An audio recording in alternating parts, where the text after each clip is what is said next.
This is David E. from Larkin. I'm resuming my game of Oblivion from where I left off. I'm in the middle of this dungeon looking for an object required by a certain merchant in town, and in the capital of the Shivering Isles. It's sort of an odd collector, and so I gave her a certain ring of justification I found in a museum of oddities in the capital. And now I'm in the spiritual dungeon looking for the second item, something like the calming pants, or I don't remember the name of the third. But at any rate, it's supposed to be in here. I'm trying to find it. I'm plumbing the depths. So before I begin with that, I'm going to have a reading. This one is The Fall of Vitharn. Vitharn, The Fall, Chapter 1. In which the Keep Vitharn is established and passed from the first generation of rule to the second. Count Vitharn, who built and appointed his keep from the mud of Dementia, gathered to himself any who had pleased themselves as liege.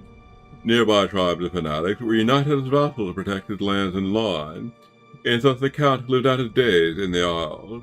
He and his Countess, Mywin, were Tharan and Nuila, the first son and daughter of Vitharn. Tharan's mother and father believed that with the proper political influence, Tharan could certainly usurp Shilgarath and carry the Shivering Isles into a prosperous age. For his part, Count Vitharn refused even to acknowledge Shilgarath, thinking himself and his heirs irrefutable rulers of the Isles. This, of course, amused the mad god to no end, and so he allowed the marriage of Tharan to Sheen Inglade, a daughter of an Argonian midwife who believed that the mortal sphere would afford her daughter nothing but hatred and oppression. Sheen Inglade was as excellent a countess as Tharan as any in the Isles could ask for, wanting nothing but to bring pride and honor to her adopted house and court. For years her mind was untouched, even living as she did in the heart of Dementia. Alas, none may reside too long in the Isles without the blessing of Lord Shilgarath. And so Sheen Inglade was finally pushed to the brink by the infidelity of her husband, the Count. Tharan was obsessively nepotistic and distrustful of anyone with whom he shared no blood relation, including his bride. And though Sheen Inglade bore a son by the Count, who disappeared from the Isles in the 20th year, it is known that the two shared their bed with decreasing frequency, as Tharan's paranoia grew, and he found himself in the arms of his birth sister, Nuila, who bore of their incestuous affair the heir apparent, Ephraim. There are those of us who remember personally the reign of Ephraim, and his contribution to the fall of Vitharn. Chapter 2, in which the birth of Count Ephraim held a glorious, bloody, and brief age for Vitharn. A violent-natured and quick of temper, Ephraim sought enemies where there were none. His early days on the seat of Vitharn saw the extermination of every tribe of man, mer, or beast within sight of the keep, until none were left. During his brief reign, much of the southeastern coastline, Dementia, was unsafe to travel, littered with the corpses of trespassers in lands of Vitharn, staked to trees as territorial markers. Beside his sadistic temper, Count Ephraim of Vitharn was known also for slow wit and ailing health. Indeed, Ephraim was born with legs that seemed mismatched in length, and breathed with a laborious rasp. As a youth, tutors were hard-pressed to school the dull boy. Midwives and nurses surrounded him, attending his every ailment with balms and vapors from every corner of the Isles. When he came of age, he sent them away, often becoming violent in their dismissal. Perhaps showing the influence of his father, Ephraim became increasingly introverted, allowing only a select few courtiers in his presence. He was seen in public only when organizing his vassal fanatics for yet another raid on the countryside. Atypically adhering to the desperate counsel of his advisors, Ephraim paused in his plundering to take a wife and ensure the continuation of Vitharn's noble line. The increasingly ill Count chose a vibrant peasant woman as his betrothed from a heretic commune in the wilds of Mania. Indeed, Countess Jedine could not have been any more his opposite. Vassal fanatics, long loyal to their ancestral agreement with Count Ephraim, were inflamed by this heresy, and tensions grew as the health of Ephraim finally failed, and his young son, Assyrian, ascended the throne of Vitharn. Chapter 3, in which conflict besets Vitharn and the Irenic Count Syrian is overwhelmed. Young Count Styrian had scarcely been seen in public before his hasty coronation in the bailey of Ephraim keep. Some say he still bore bruises from his beating at the feeble hand of his father during his final hours during the ceremony. Had Styrian been old enough to govern, his gentle, reserved demeanor may have been enough to ease the seething tension among the vassal tribes, but his mother, Countess Jadine, was forced to assume many of the duties her husband had so long ignored.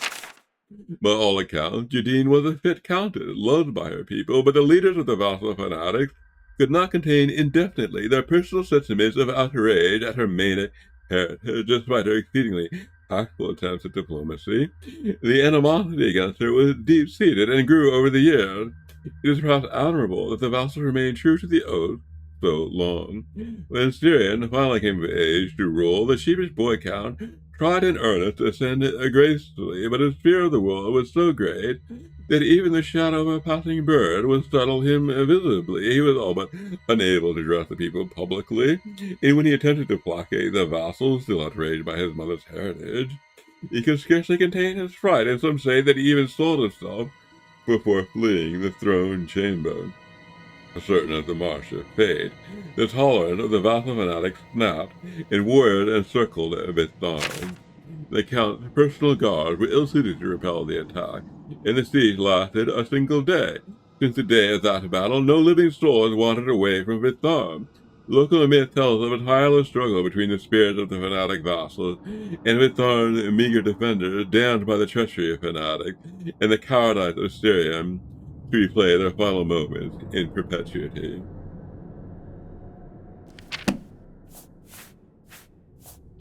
Now another one. Heretical thoughts. I think I have indeed read this one. No, I think that was in Skyrim. I'll read it again here. Heretical thoughts. Zealotry is an abomination and must be wiped from the Shivering Isles. We cannot suffer their beliefs to spread to even one more soul.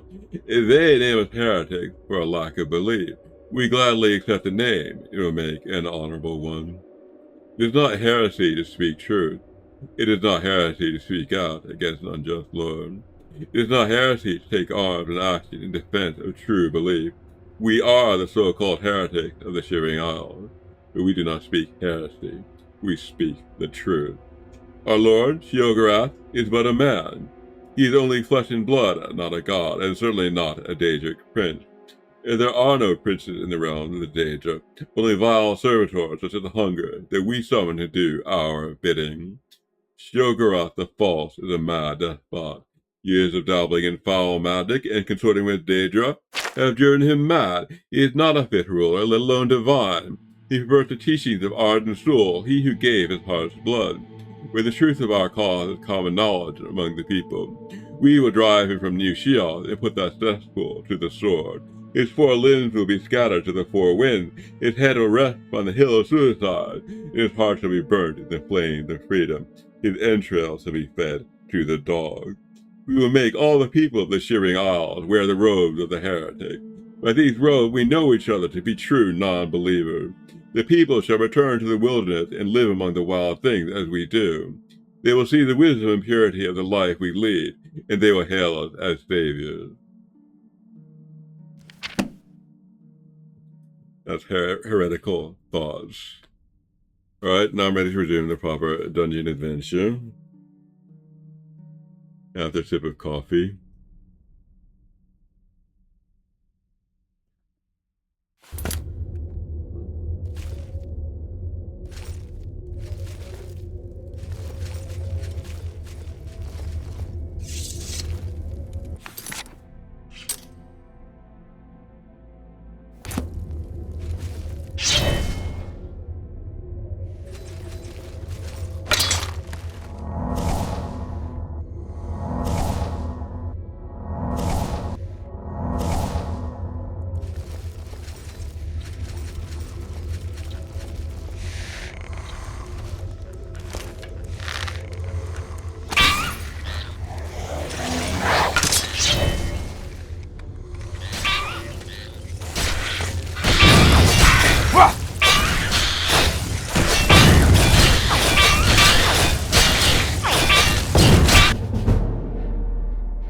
combination of long practice sessions with all manner of blades has its benefits. You are now a journeyman with blade weapons. Your sidestep power attack now has a chance to disarm your opponent. Press and hold attack while moving left or right to use this power attack.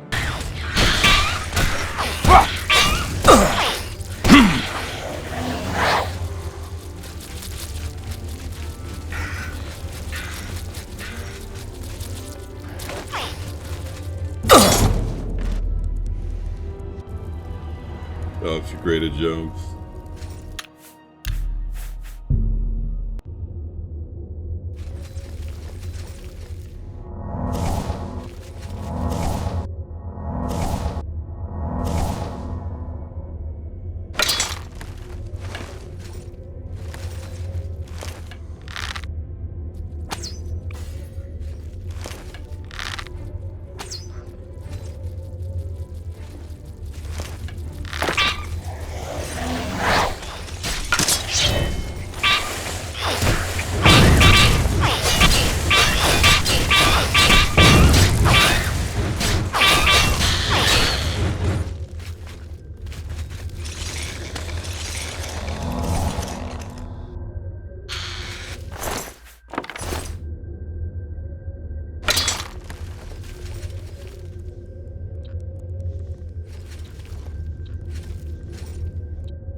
Apparently not the dungeon.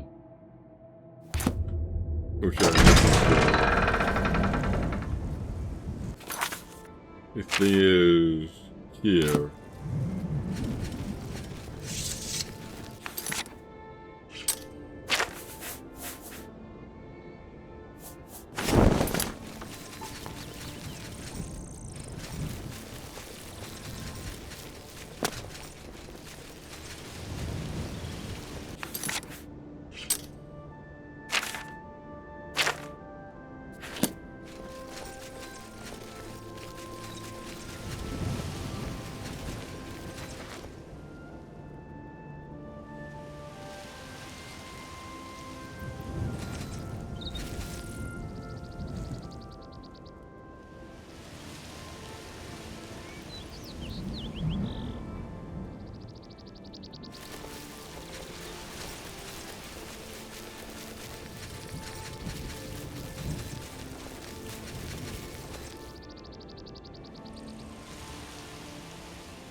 Maybe this is it.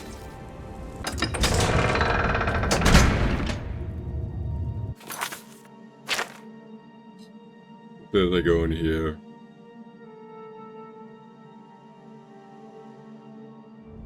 Well, I'll try it.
item I'm looking for.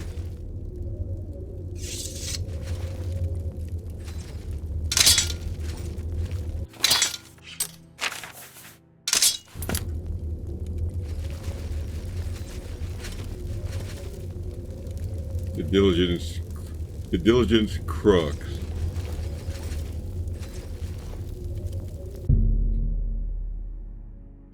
The ritual torch can be held by any, but owned by none.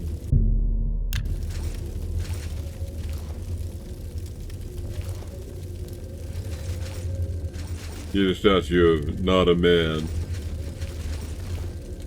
Clearly a religious term.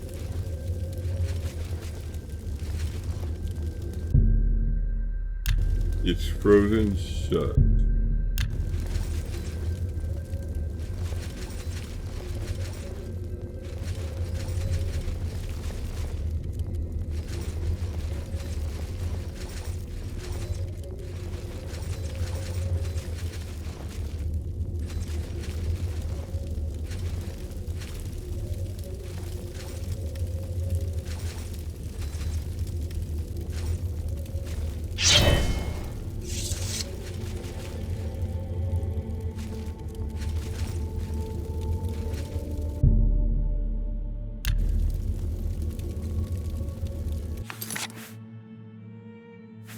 Maybe it doesn't like my existing torch.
Not by any, but owned by none.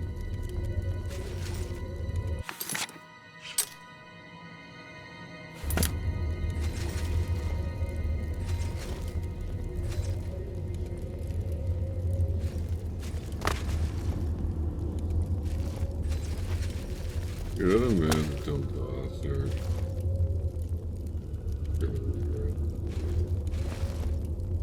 We don't really know what we're saying.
accidentally saved, I'm going to try to restore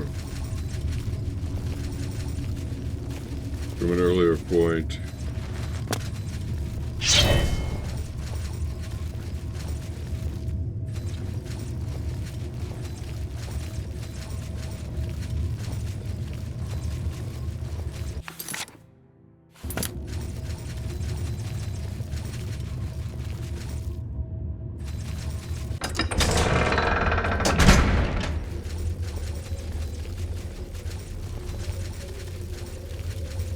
Maybe if I hit it at just the right angle, I can knock it straight from there into the spire.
Grab the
Amulet of Disintegration.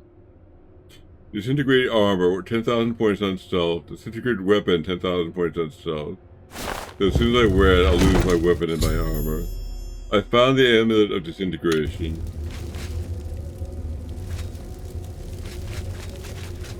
I guess I'm ready to leave then. That's what I came for.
I'm looking at power here, Milcar.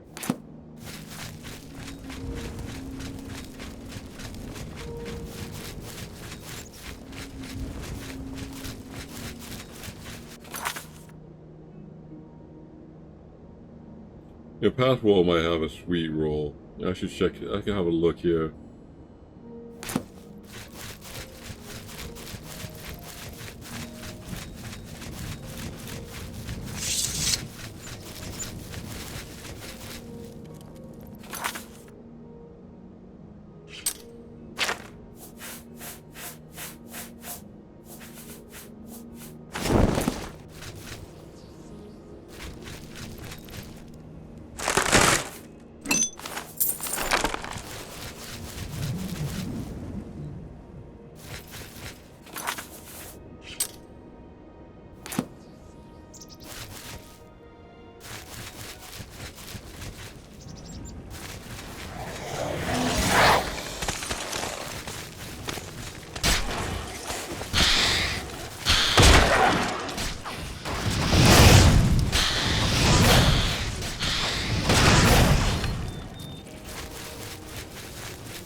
I'm going to venture in here.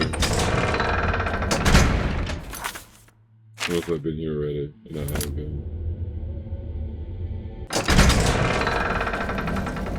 I'd like to get to this tower.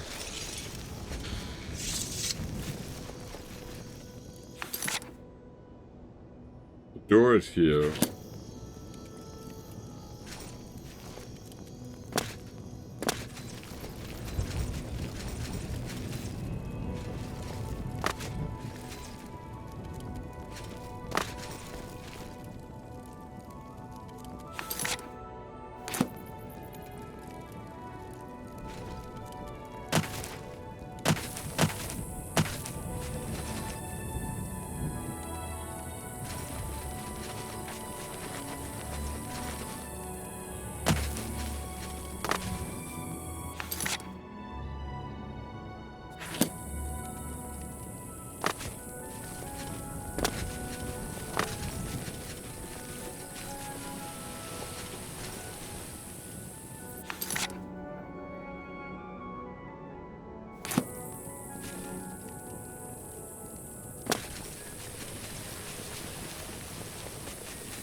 I don't know what to make of this. I'm just gonna leave.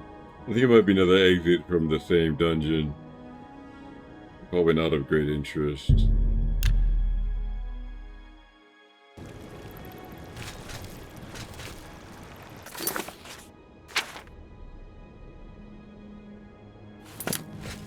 I think this green arrow is just a guy who wants a sweet roll. Speak, citizen.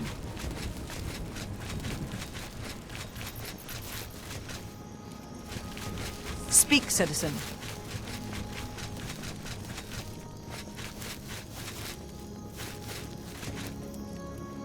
That'll be Ephraim.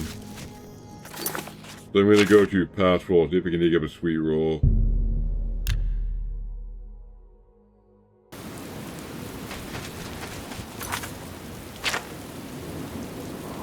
Try the wastrels first here.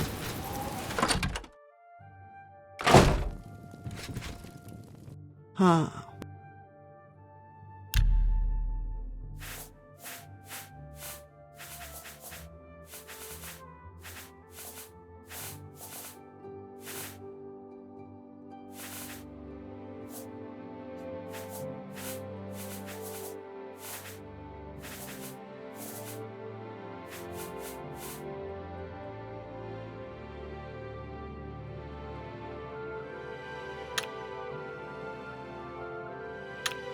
I think I'll just rest my eyes.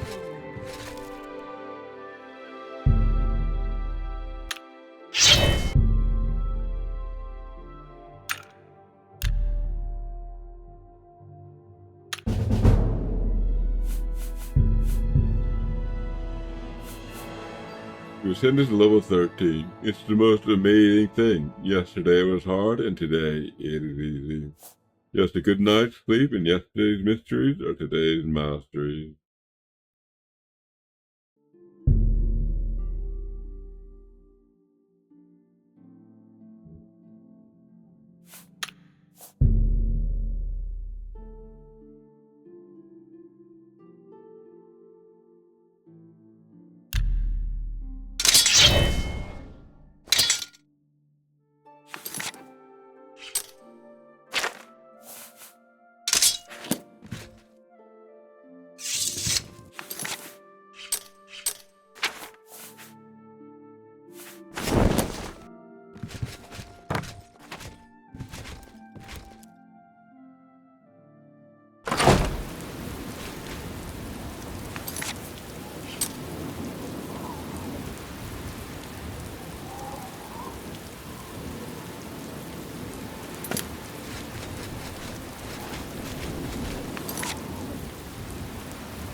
See if I can take one up as Cyrodiil.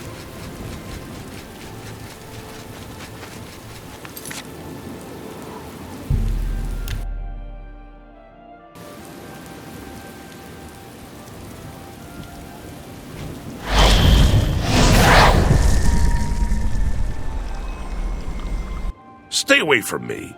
You've already spent too much time over there.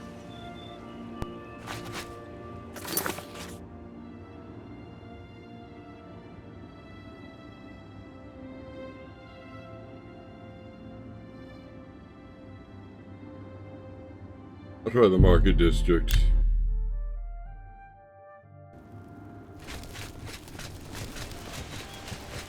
Have pity on an old war veteran. It's you. Hi. There's something strange about Ida Linnell.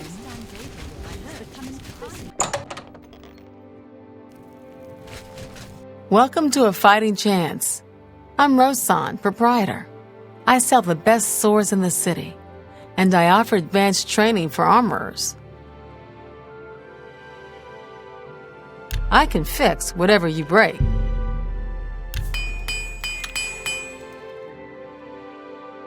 Tell me more. Perhaps you need new armor, a weapon. I have a large selection of both. I think I like Ruined Edge better than the Madness Bow. That's more than I use. That seems a fair price. You drive a hard bargain.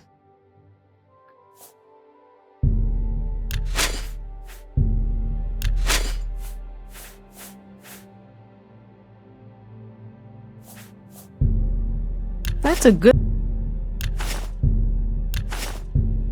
You got... That seems a fair price. That's a fair deal.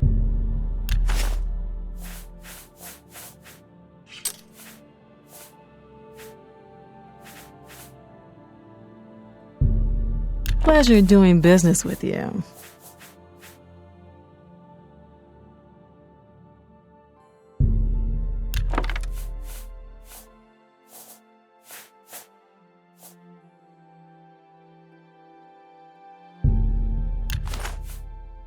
Thank you.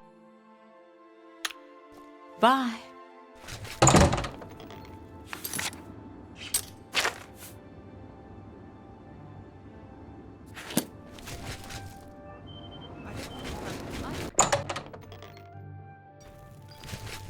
What do you want?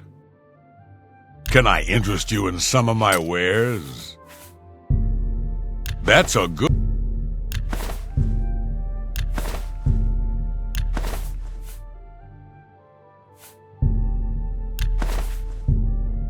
You drive. You got a great... You've made a good bit of gold. A good price. That's a fair deal.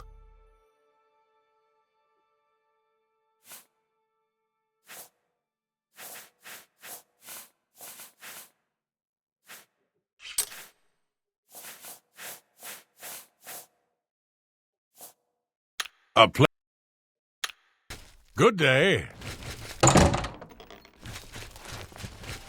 Given that I can get water breathing from my amulet, I'm going to sell this deep diver helmet. What can I interest you in?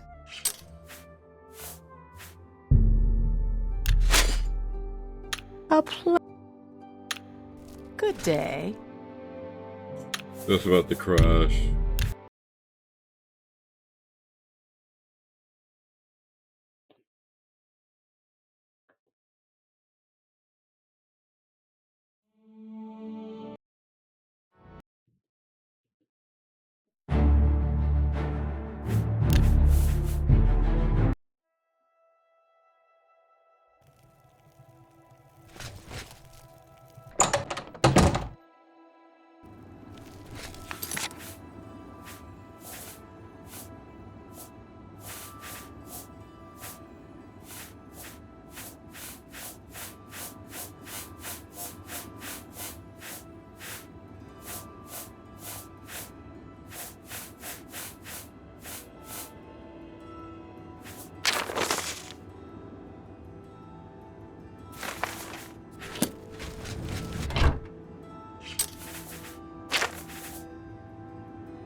Well met.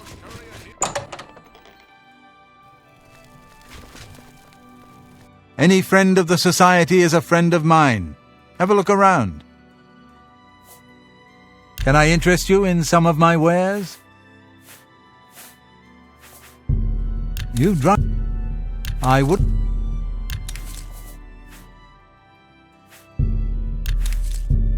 An excellent. I let that go too cheap.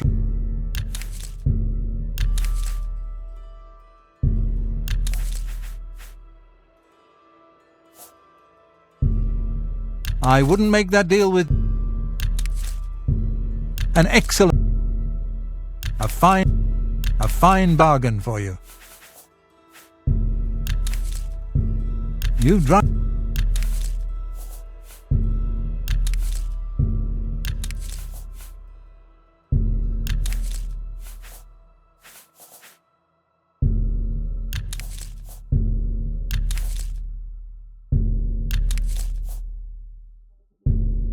I wouldn't make an ex.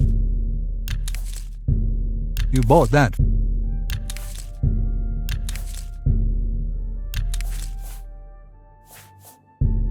You're a You bought that for us.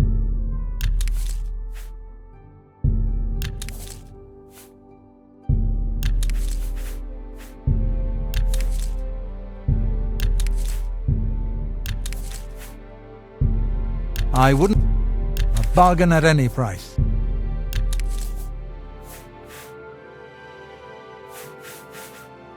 Tell you.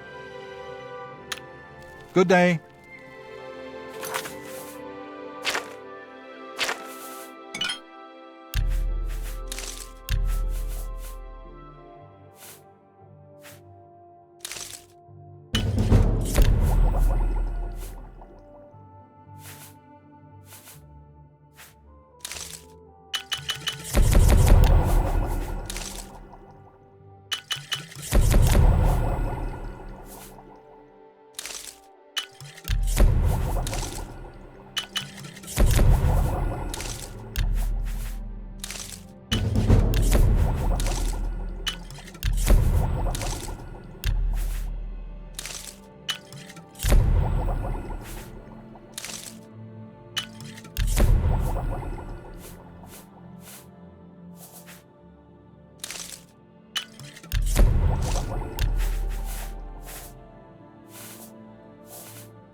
Maybe.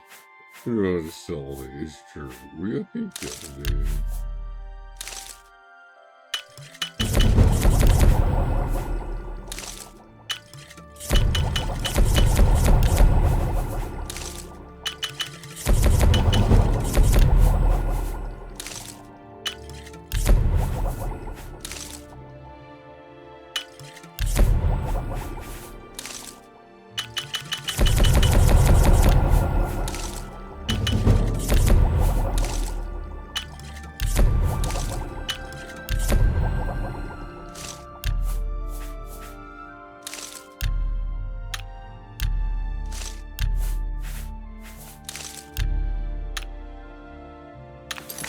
I can call that a day. Any friend of the have a look around. You won't find better prices in all Tamriel.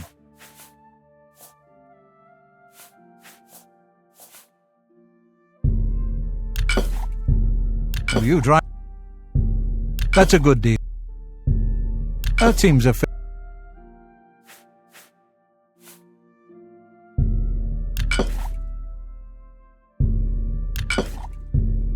An excellent bargain.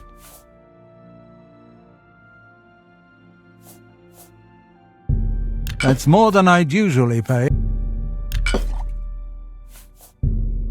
An excellent.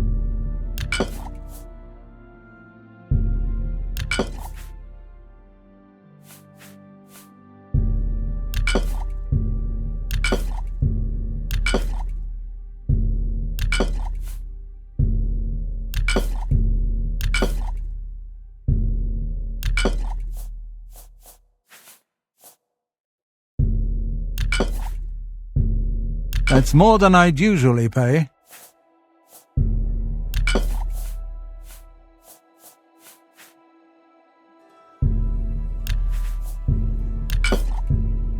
That's a good deal.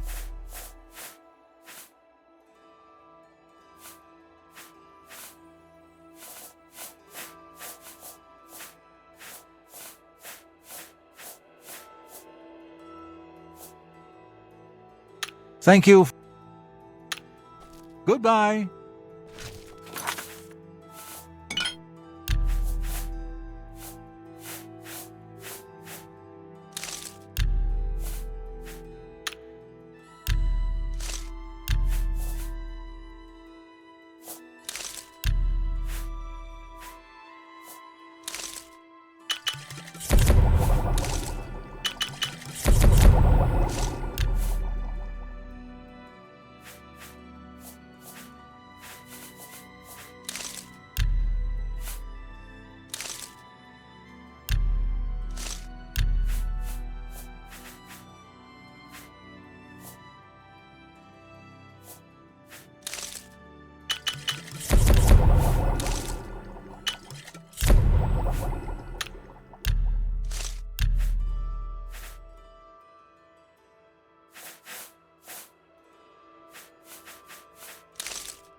Any friend?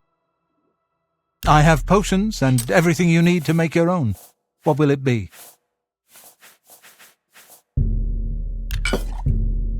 A good price? That seems a fair price.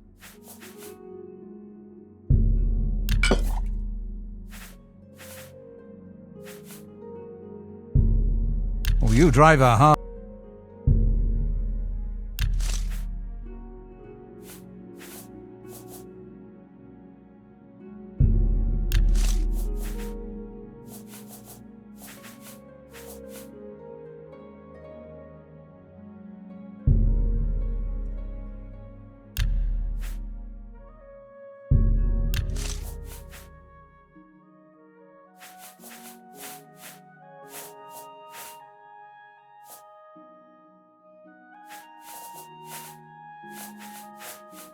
I think Thank I'm you. done here.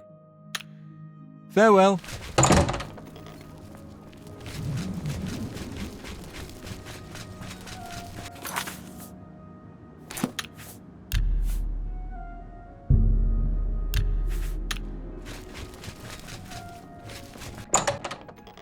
Maybe the feed bag has a sweet roll. Put on the feed bag. I'm Dilos Fandas. We got food and drink, and lots of it.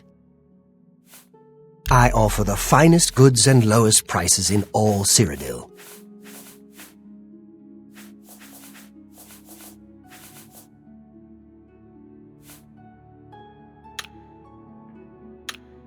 Farewell.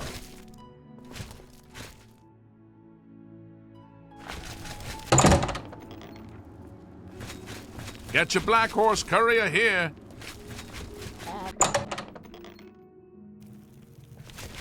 Be happy. Can I interest you in some of my wares?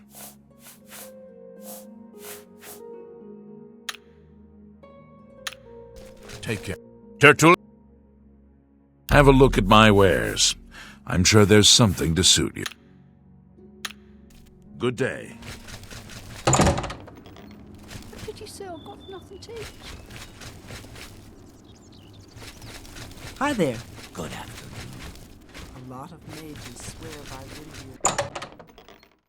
Hello. Hello. Orthrolos. I'm a sneak. Advanced sneak, in fact. And I train sneaks. No law against it. So? I think sneak training would be helpful. Don't try. No, not bad. I doubt it. What? No, not bad. Not bad at... don't... Yeah, sure, that's cute. No, not bad. What nonsense. Yeah, good one. What no, that's not bad. I'm listening. Let's see if we can't teach you a thing or two. Let's see if we can't teach you a thing or two. Let's get to knowledge. You've got a... Stepping softly, hiding in the shadow, you do everything in your power to remain undetected. You become a journeyman of sneaking. The weight of your boots no longer affects your ability to remain undetected. Good day. Hello again. You're more than welcome here. I have everything for the budding alchemist under one roof. Let's do business.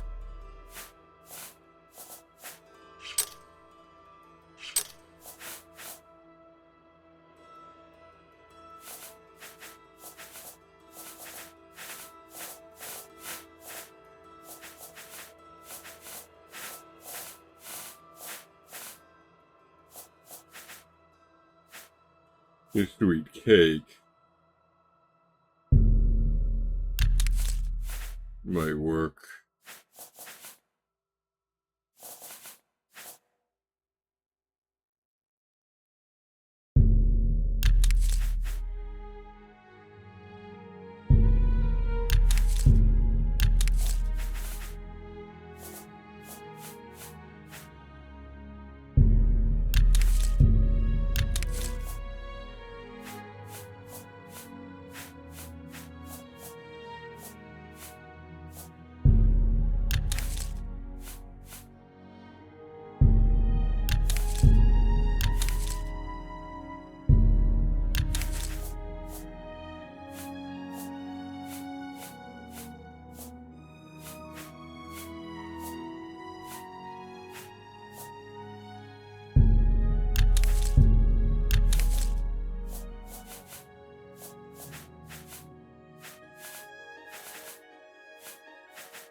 I wouldn't make... Bye. What is it now?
That's all the poison I could have, I think.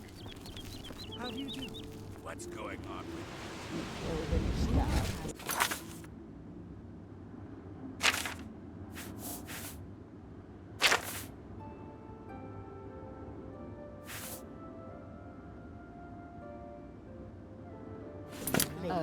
Sweet cake might be enough for them.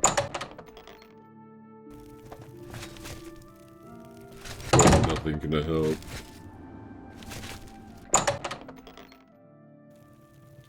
Good day. What can I interest you in?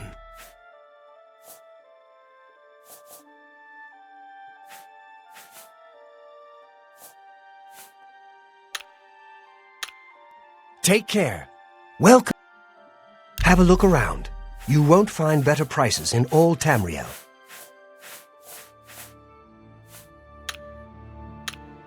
Take care.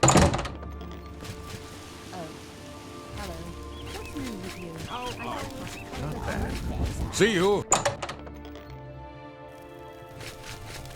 Edgar, what? Have a look around. You won't find better prices in all Tamriel.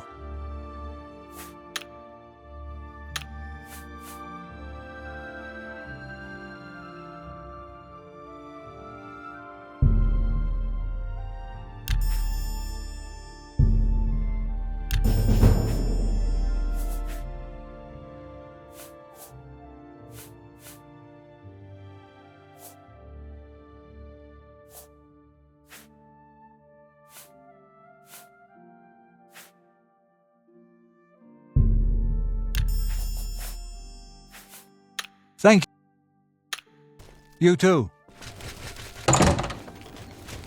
Can I beg a favor? You're in Rindir's Staffs, and I'm Rindir. I sell magical staffs. Imagine that. What can I interest you in?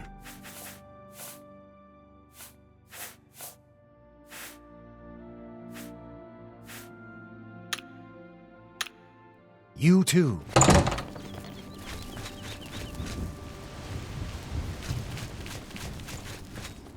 Spare a coin for the infirm. It is good. Let's do business.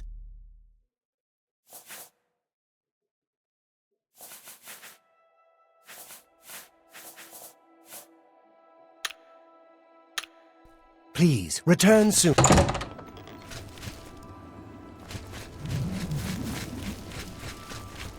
Oh, it's you again.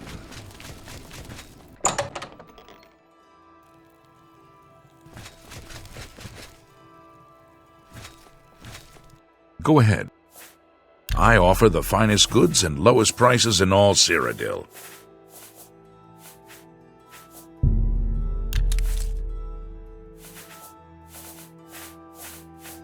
I'm gonna see if he takes his Thank sweet you. cake. You too.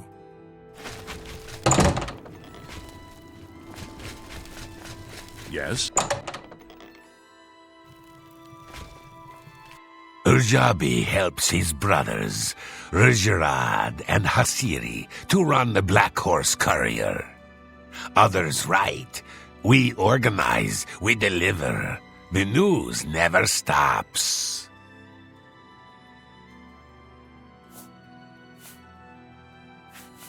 Imperial City. The Black Horse Courier brings the news of the people to the people. We are funded by the Empire, so our broadsheets are always free. You too. Rajrad greets you. His brothers are Hasiri and Urjabi. The Black Horse Courier is our Imperial news service, chartered by the Elder Council. Imperial City. You see Khajiit always running through the city? You see Rajarad and his brothers? We bring the Black Horse Courier to the good citizens, yes? Rumors. The Fighters Guild is recruiting again. Not a bad way to make some money, if you've got the stones for it. Good day.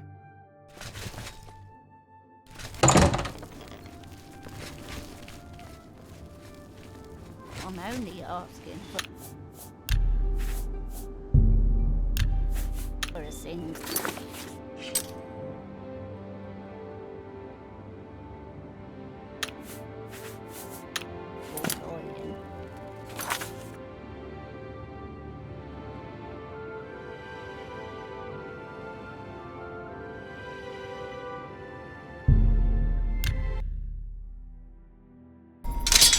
It has no master.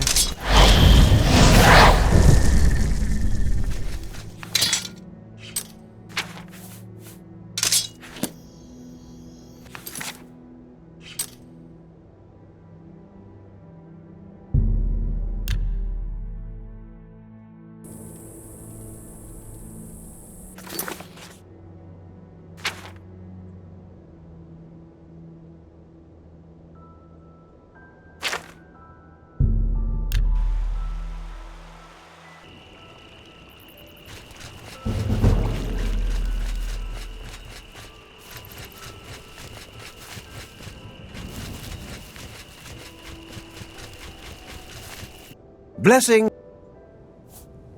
Calming pence. Fimian hungry. Wants sweet roll. Fimian like pants. Love sweet roll. I don't have sweet roll. Fimian hungry. Sweet roll for Fimian. Pants for you. Yes?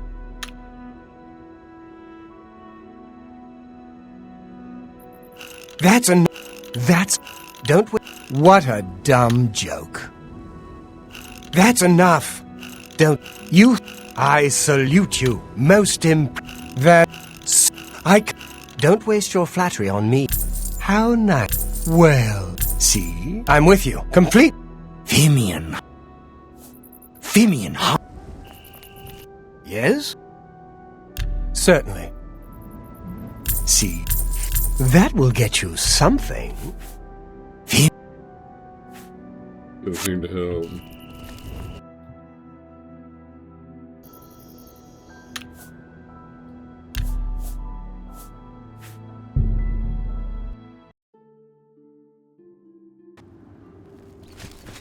Has to be the exact sweet roll.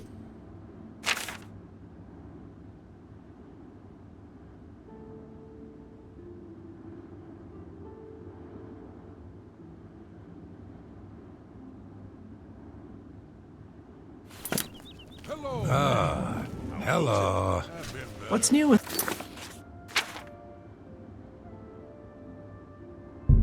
I think there are hotels around here.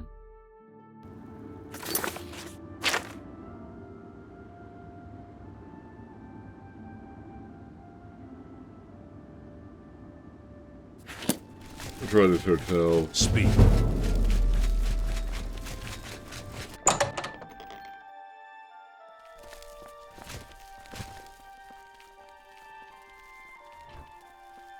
Sweet cake.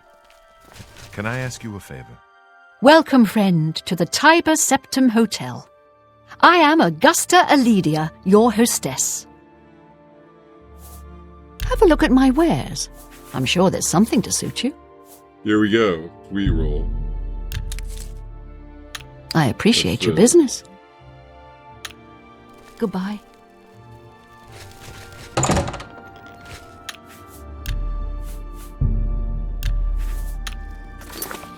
That's gotta be it.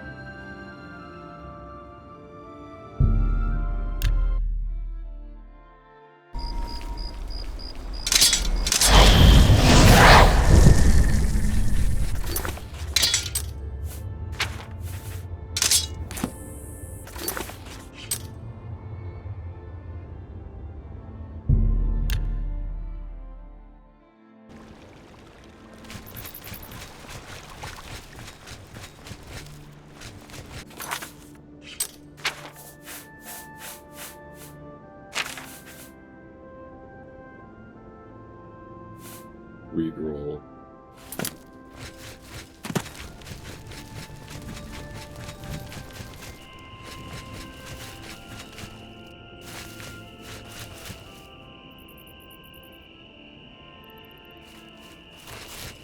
Fimian hungry. Got food? Sweet cakes?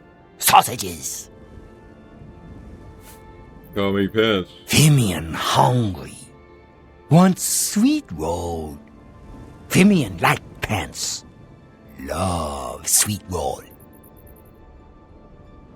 I've got a sweet roll for you. Sweet roll good.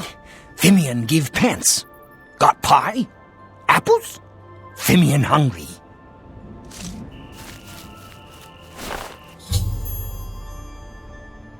I found the calming pants. I found the last of the items that the Ajaja required. I should return them to her.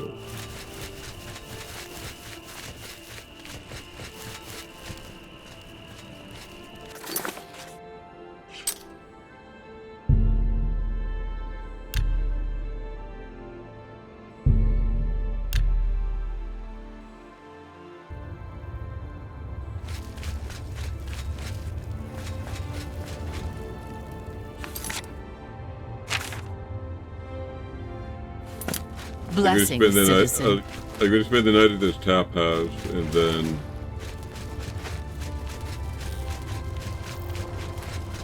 I'm going to try to return this sweet roll.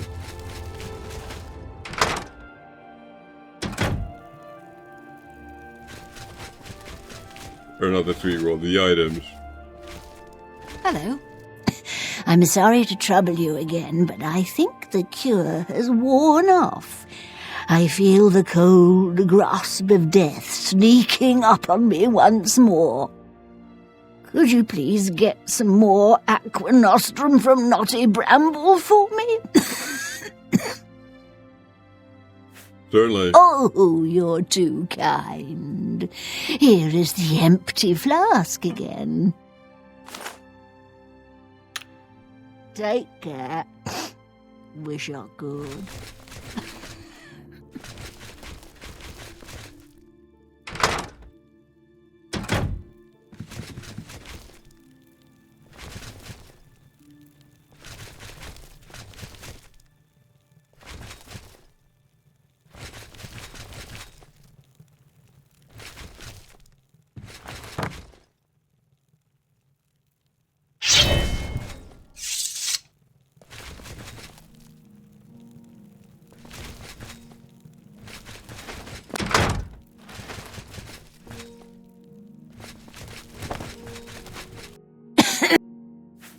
Oh, yeah. Oh.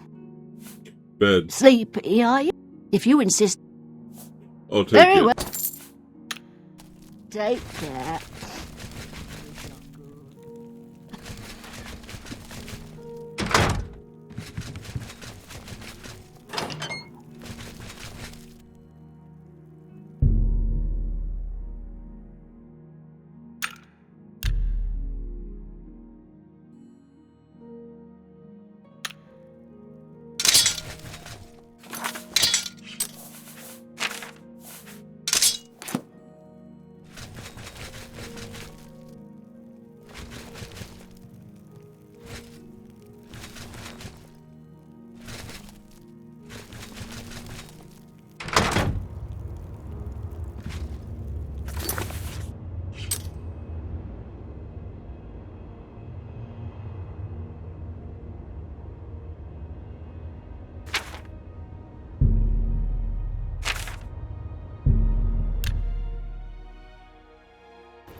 Speak quickly, mortal. Hi. Have you found anything for me? Here's the amulet. The amulet of disintegration. Thank you. It's one of the keys to my safety in the coming times. Why would you want to wear that? Because when they come for me, I'm not going to let them have my stuff. No way. I brought you the pants. The pants. The calming pants. Finally, these pants are key to my survival. What do you need these pants for? Isn't it obvious? Do you know the #1 reason people die in a catastrophe? Do you? They panic. Well, not me. No way. I'll be calm and collected with these pants on, ready for action. I believe that's everything. It is. It is. You've done so well. You deserve a reward. Let me teach you a special spell. It will affect all those around you. You might find it handy to cause confusion in your enemies. You know, when the time comes.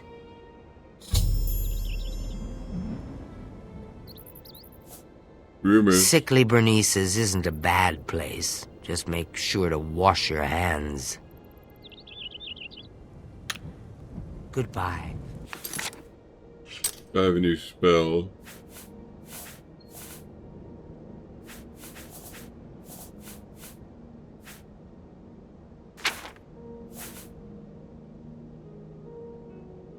Frenzy up to level 25 in 50 feet for 10 seconds on touch.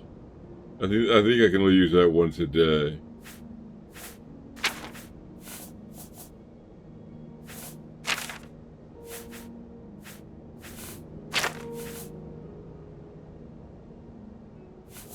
That might possibly come in handy.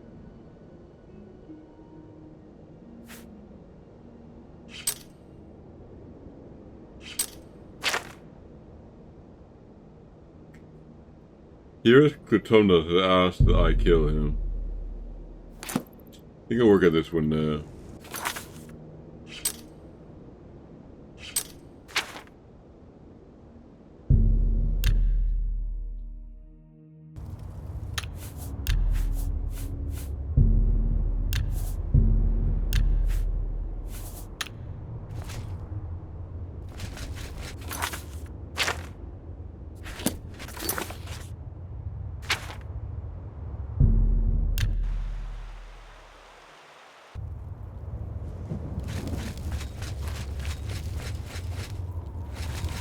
Blessings, citizen.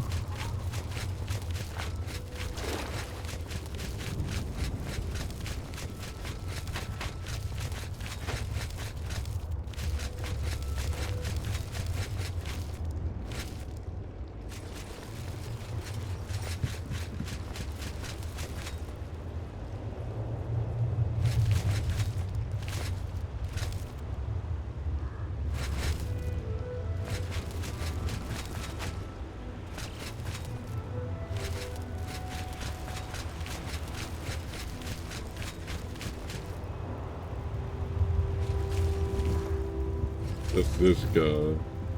Right inside of the guard.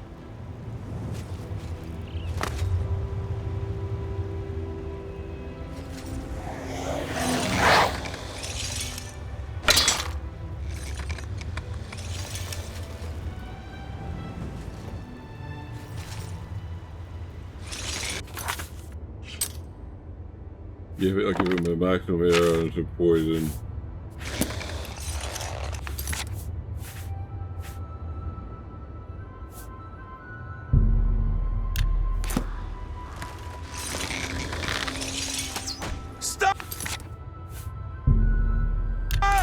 You thought you could escape. I think I'll have to get him after hours.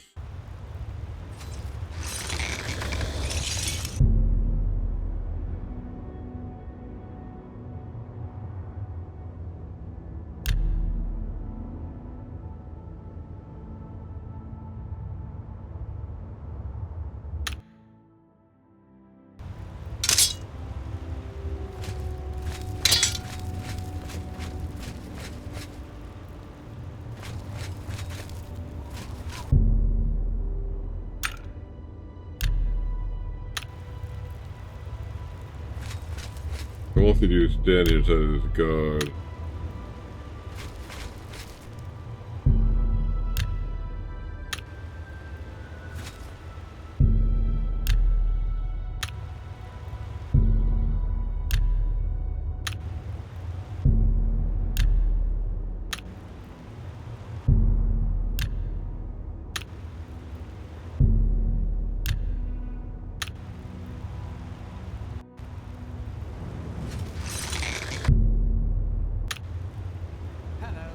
fucking absurd. I've heard that magic doesn't affect them much. See you later.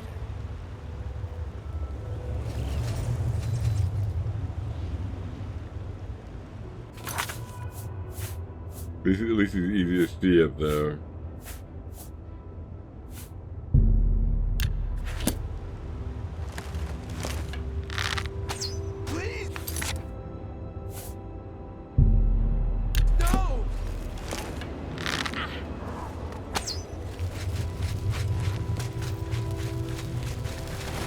Drop your weapon.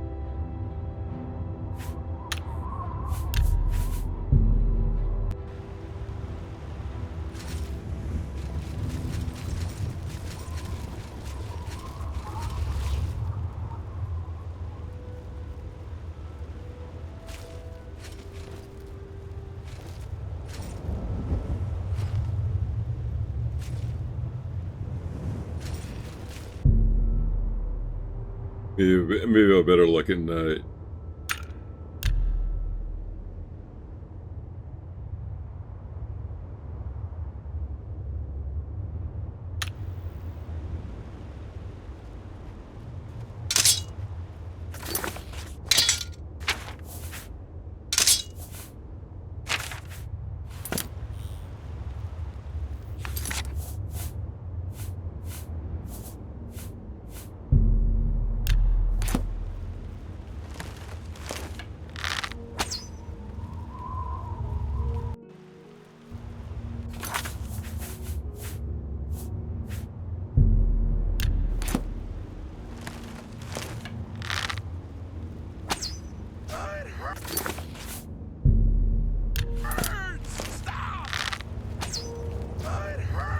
Drop your weapon. Hand over.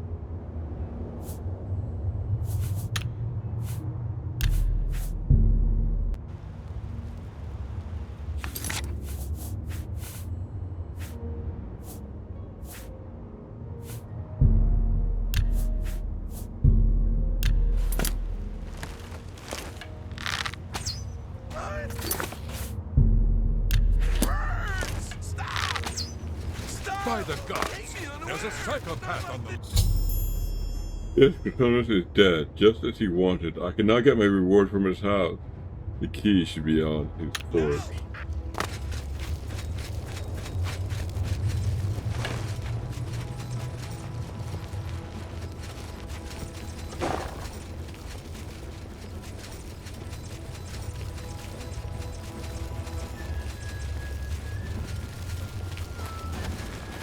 Halt, lawbreaker. Lord Che.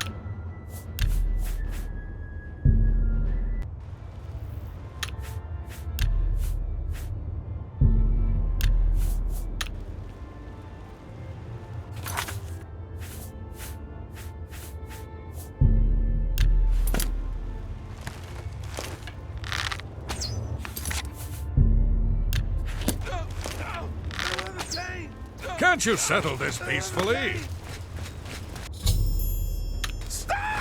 Drop your weapon. Getting there is gonna be hard.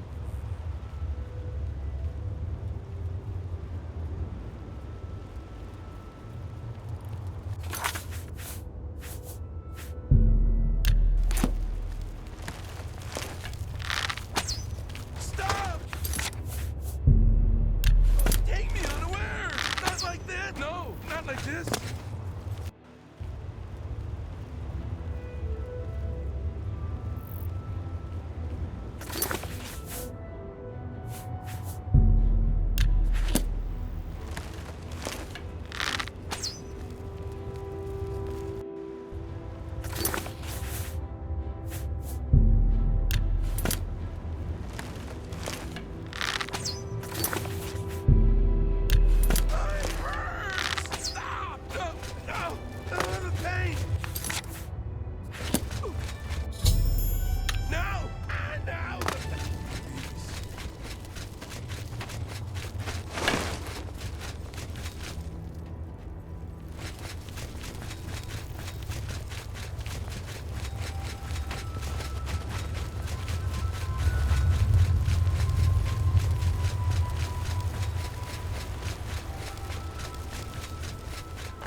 the key now.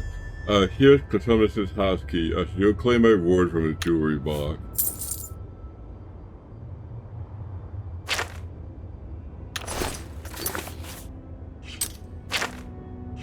I owe these guys 80 gold. You thought you could escape Lord Shea. A coward as well as a criminal. Very well. Perhaps I'll have a chance to test your mettle another day. You'll come with me, and you'll be searched for stolen property and pay reparations.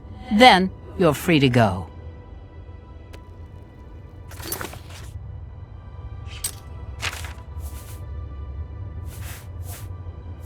I still have his key, so I'm good.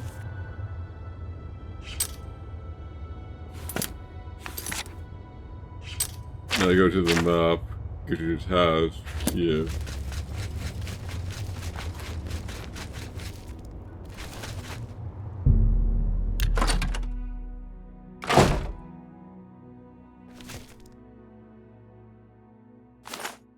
Somebody wants calipers.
I'll read that one now.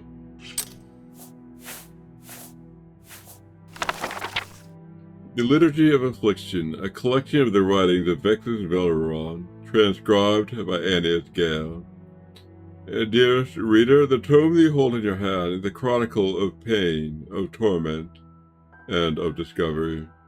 In these memoirs, I shall impart to you an autobiography of a foolish and failed attempt to achieve a great power. Walk with me as I break the bonds of propriety, throw off the restraints of the ancient laws of the arcane, and cast aside the bonds of magical ethic. For, contained herein, you shall find the dying words of Vexus Valeron. Let it be known to you, loyal reader, that I remain until my dying moment a student of Magicka. But no typical apprentice am I.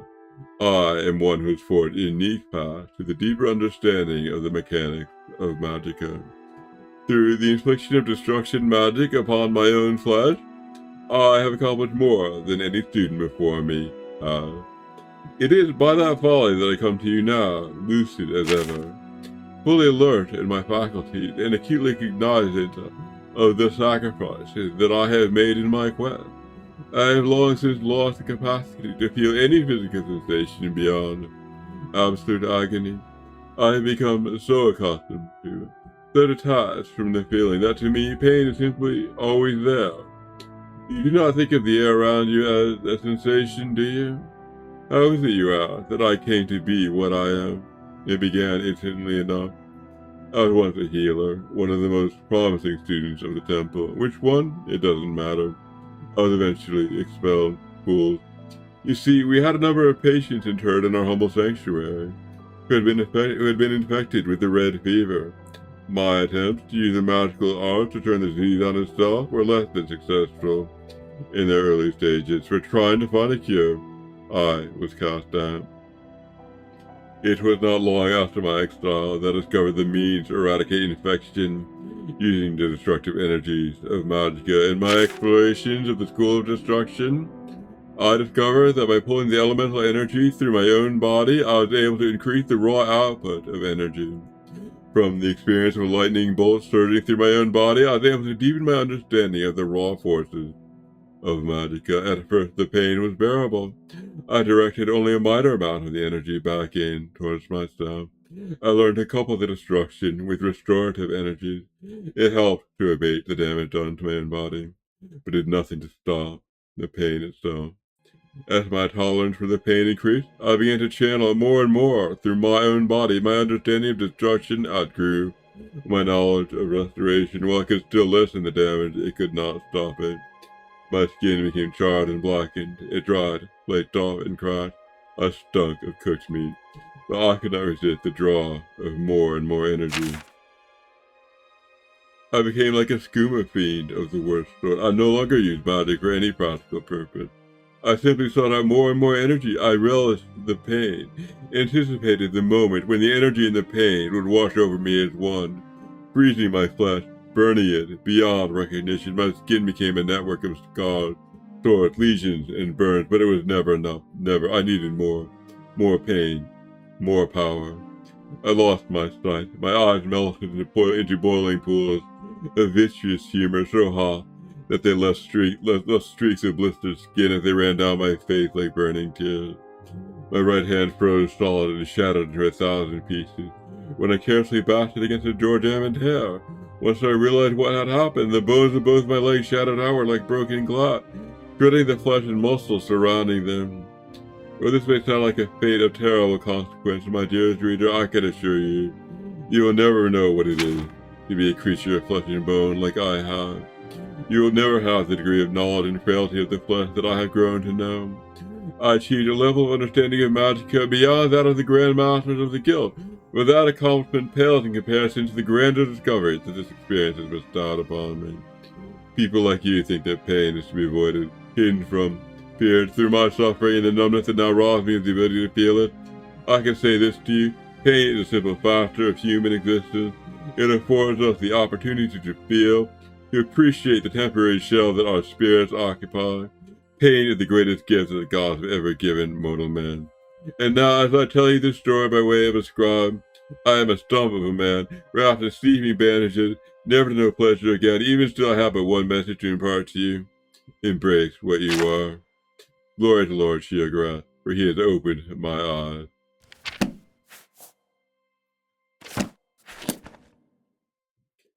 I guess we're done with that book now. Now we're going to, here's the jewelry box. We have the Ring of Happiness. Feather 25 points on self, light 5 feet, water walking, and fortified personality, 4 points. And I'll read the will.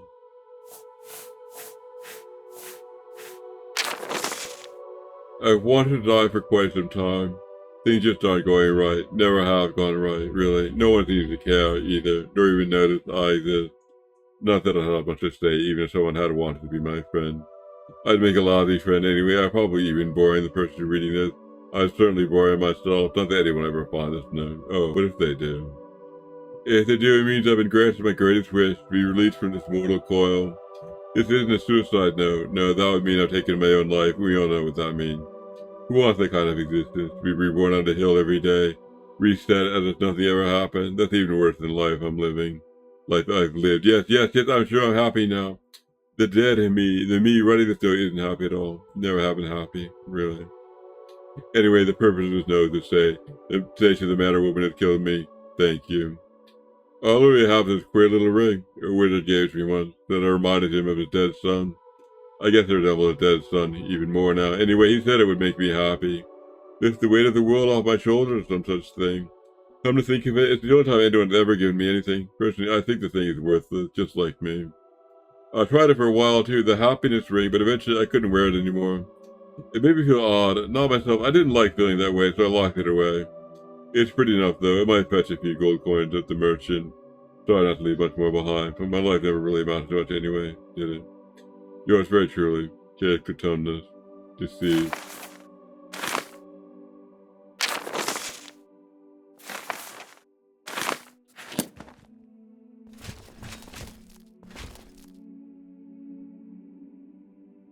So I have this ring now.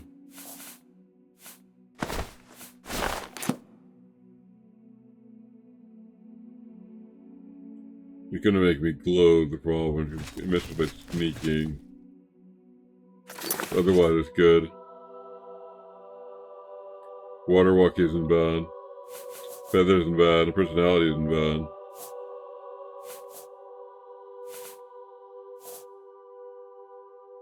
I might swap it with one of the other rings. The circuit of verdure when I need to sneak.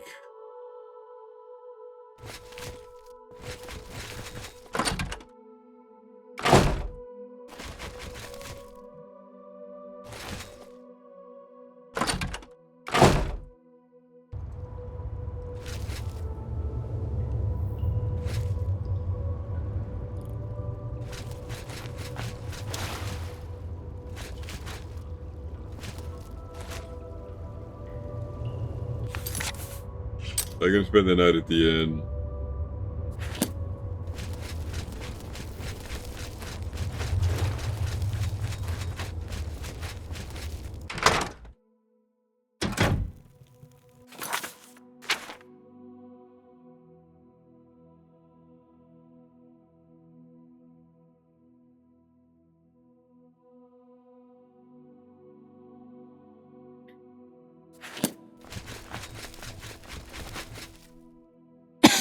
Did you bring back my aqua nostrum?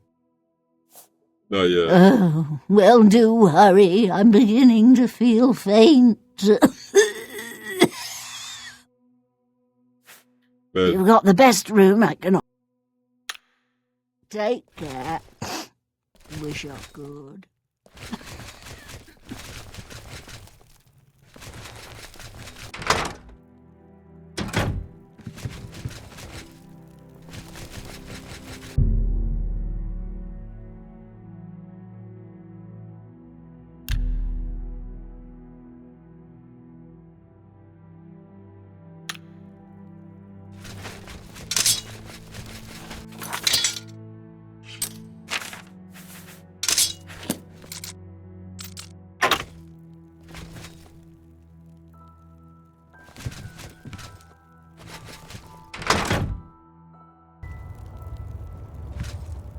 Alright. I'm going to take a 5-minute break.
Waiting to resume.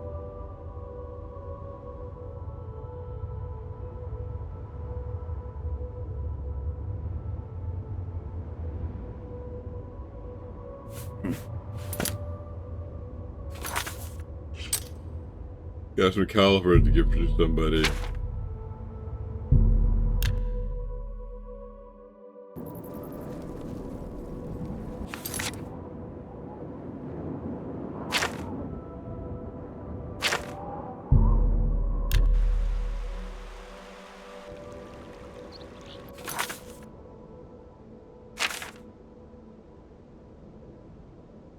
So Universal's house here.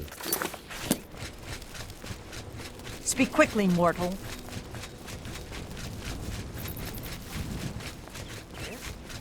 Away, mortal. I haven't time for your chatter. Bye. Yes?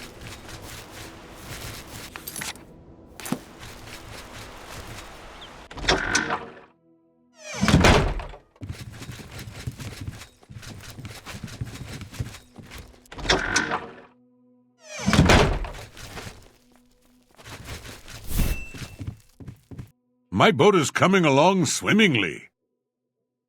Calipers I see you involved. found some. Frankly, I could use all of them. Are you willing to sell them? 5 gold each, just like I told you, next week. Yes, right here. Excellent. Here's your money. I should have paid you last week. I'm dreadfully sorry about the delay. See you. That's his boat, I take it.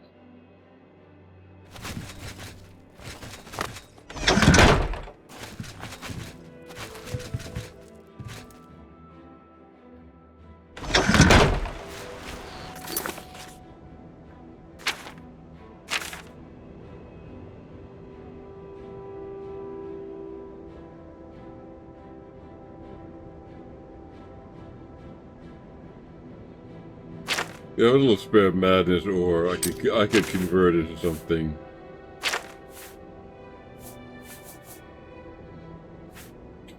Gauntlets, maybe.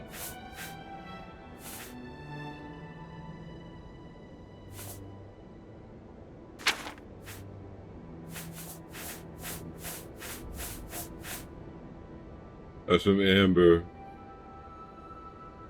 I'd have a light shield and light helmet, so I could take heavy gauntlets.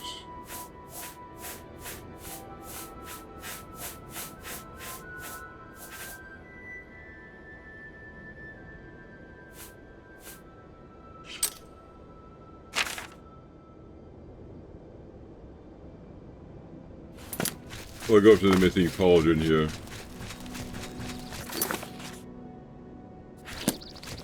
See if you can purchase madness gauntlets.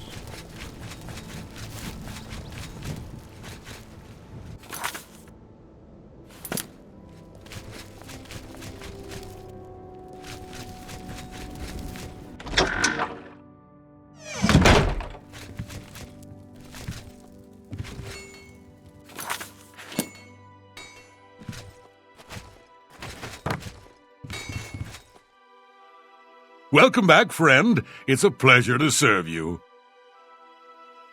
How can I help you? Gauntlets. You know what they say about the size of a man's hands?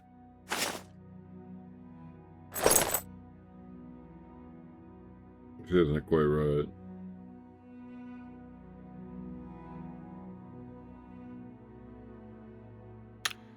Goodbye. But maybe I'll take it anyway.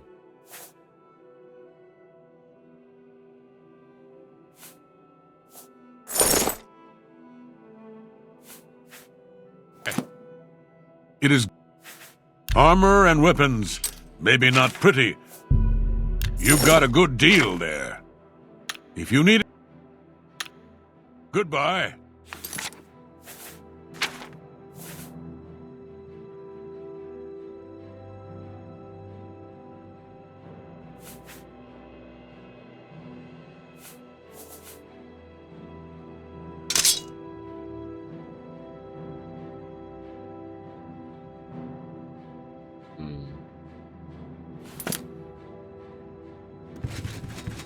Sword never seems to run out of charges. It's nice.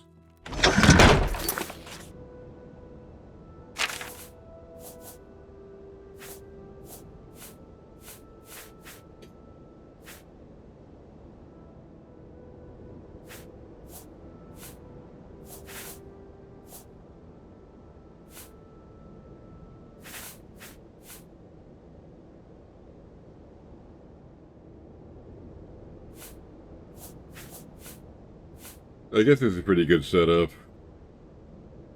I'd probably wear some heavy armor, but I do have something Boost of the Unburdened. That'll be good to improve the skill.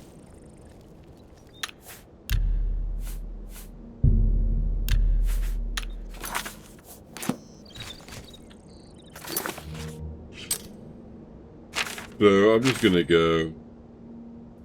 The great quest here is still on. That would be the cold flame of Agnon. Gilgarath wants me to relight the great torch of New Shia. I need to go to the ruins of Sylarn, kindle the flame of Agnon there, and return with its holy fire. Gilgarath warned me that the golden saints and dark seducers who guard the shrine often fight each other, but I should proceed cautiously. That would be here. We'll just go.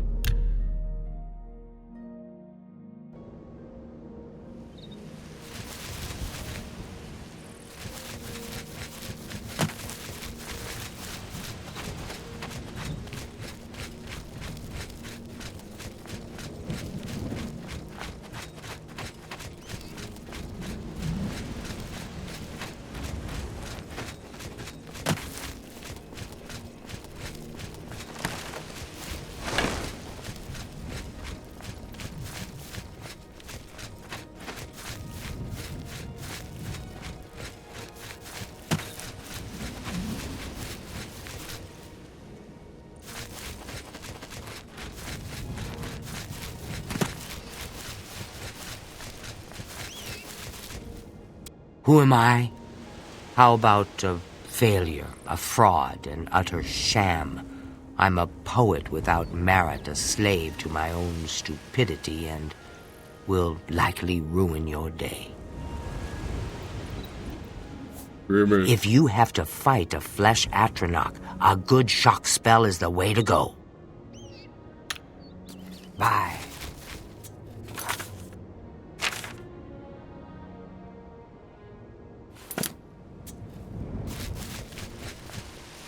If you could help Pike, I think you'd make him very happy.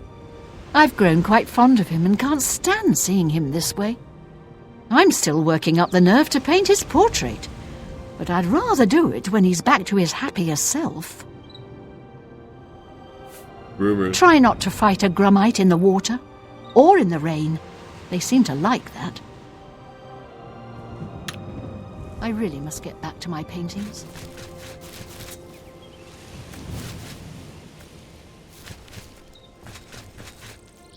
I bid you greetings and cheer with the grace of a noble stallion.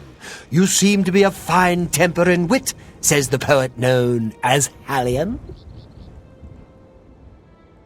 Rumors. The zealot is a misguided man whose belief has gone astray. Steal a robe from their back, and among them you can stay. It's time to say goodbye. I'm sorry, I must fly.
I'm walking slowly to recharge my magic points.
To kindle the flame of Agnon and return with its holy fire.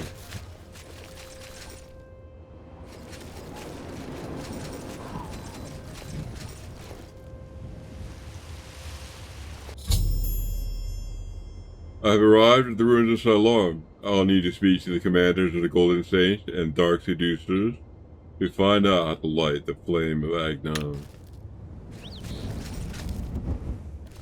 I'll start with the Golden Saints. The Mazkin are unworthy to guard the Altar of Despair. Halt! Mortals are not permitted within the walls of Holy Sylarn. Stand aside. Shoggorath sent me. My pardon, Lord. Receive this key, and with it free passage throughout the shrine of the Flame of Agnon. I need to light the flame of Agnon. Alas, we cannot light the flame until we take control of the Altar of Despair from the infernal Mazkin. The Armazel Khana would wish to speak to you at once. Proceed through this door to our main encampment at the Altar of Rapture.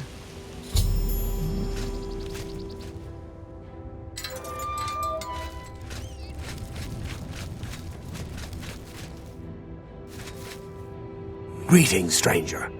Are you here to help us drive the Mazkin out of Sylarn? Flame of Agnon. The flame is only lit at the command of Sheogorath, from the altars of rapture and despair within the shrine itself. I'm sure that Armazel Khana will be glad to help you once the Mazkin are driven from the altar of despair. Altar of Despair. Alas, we have not seen the altar of despair for many years. It is in the underground part of Sylarn, which is controlled by the Mazkin. The Mazkin do not even allow us free passage to worship there, which is one of the many reasons why they are unfit to continue to guard it. Altar of Rapture. It is just there, at the top of these steps. You would pray for the blinding ecstasy, which is the ultimate reward for those in Sheogorath's service? She commands the Oriels here at Sylarn. She has just arrived with reinforcements from Brelok to end this stalemate once and for all. The treacherous ones, the dark seducers of ill repute, whose every action drags Sheogorath's holy name through the mud. That's what we call ourselves, the most loyal and honorable servants of Sheogorath. Our home and sanctuary here in the Shivering Isles. Go. This is no place for a mortal. We are about to join battle against the Mazkin. You'd best stand aside.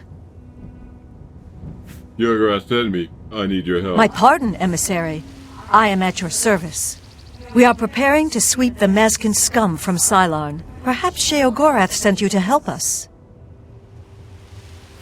Flame of Agnon. Only the servants of Sheogorath can light the flame, by kindling the altars of despair and rapture which feed the flame. Alas, we hold only the altar of rapture. The treacherous Mazkin hold the altar of despair. We must control both to light the flame. If you help us seize the Altar of Despair from the Mazkin, I will be honored to kindle the flame of Agnan for my lord Sheogorath.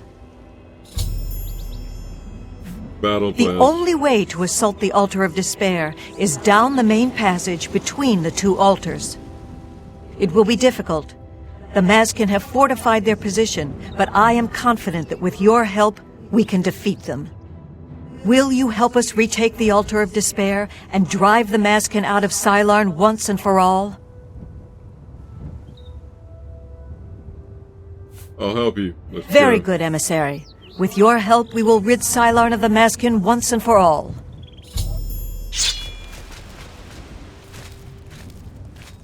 Down my with soul the for Sheogorath. Follow me! Kneel before the saint.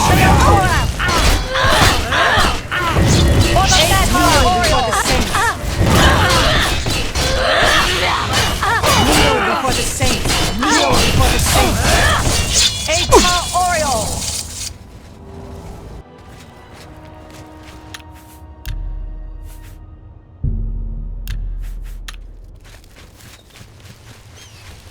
Greetings, stranger.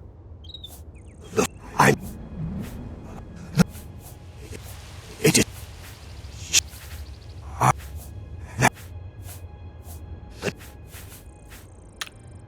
For Sheogorath's... This is no... If... It will... Down with the Mazkin! For Sheogorath's glory! For Sheogorath! For Sheogorath! For the Mazkin! Kneel before the saints! For the Mad God!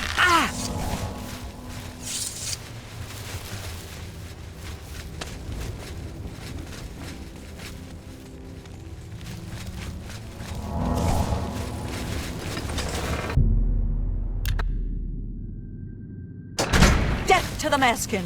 For the glory of Sheogorath! Comrades, beware! Kneel before the saints! Atar Mazkin! For the Mad God! For the Mad God! Kneel before the saints!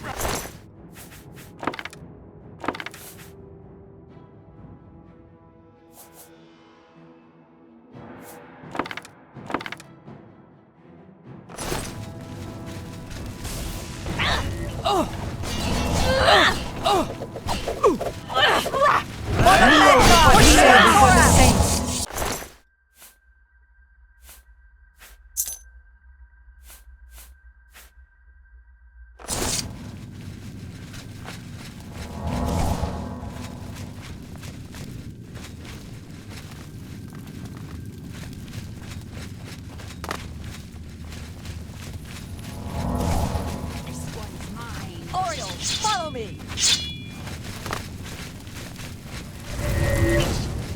Mazkin!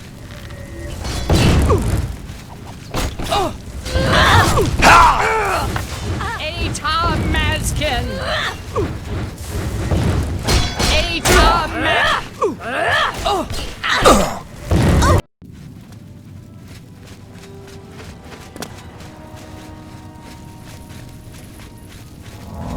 Kill the Mazkin! For Sheogorath's glory!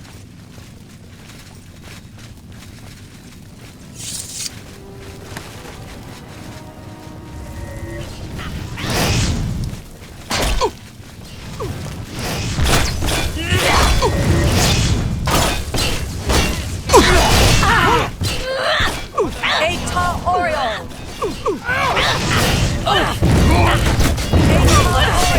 Kneel before the saints!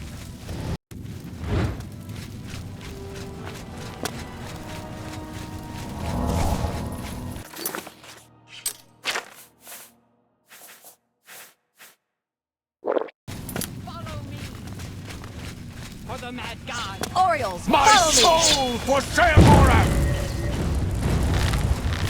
For Sheogorath! Kneel before the saints! Atar Mazkin!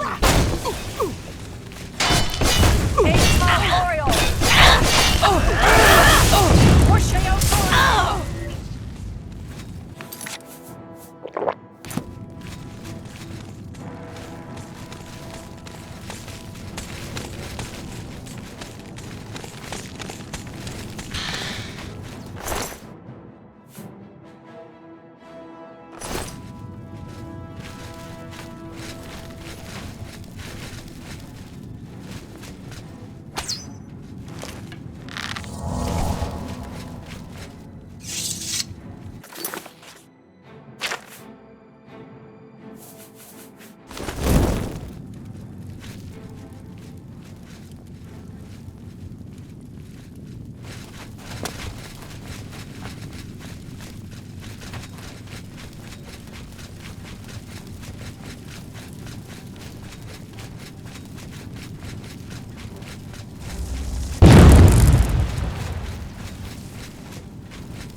For Sheogorath's glory! Kneel before the saints!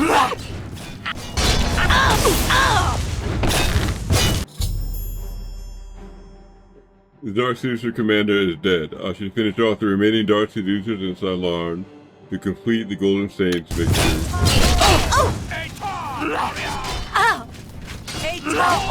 God! For the Mad God! Before the saints! Kneel before the saints!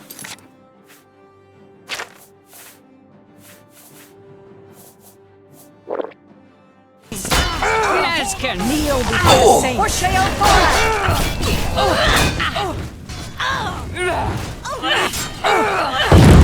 Atar Oriole!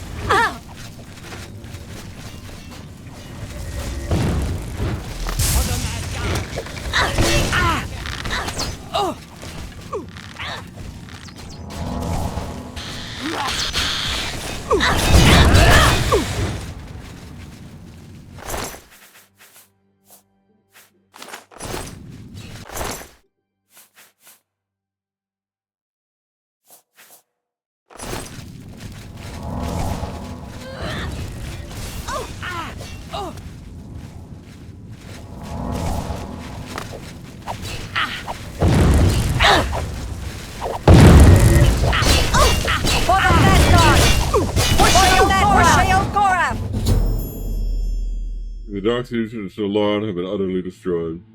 I speak to Ken about lighting the flame of Agnon now that are forced to control both of the altars.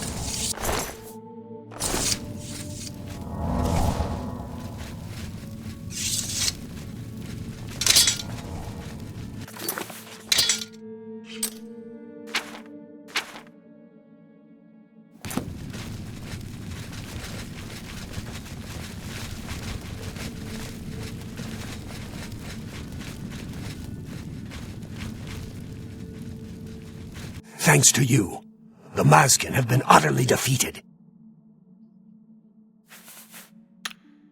For Sheogorath's glory. Victory is ours. I have already selected a candidate for the honor of kindling the altar of rapture. I will now claim the honor of victory for myself, here on the altar of despair. Thanks for your help. Not at all. It was an honor to carry out such an agreeable duty at the personal command of Lord Sheogorath's personal emissary. Now, it is my even greater honor to die in my lord's service. Farewell.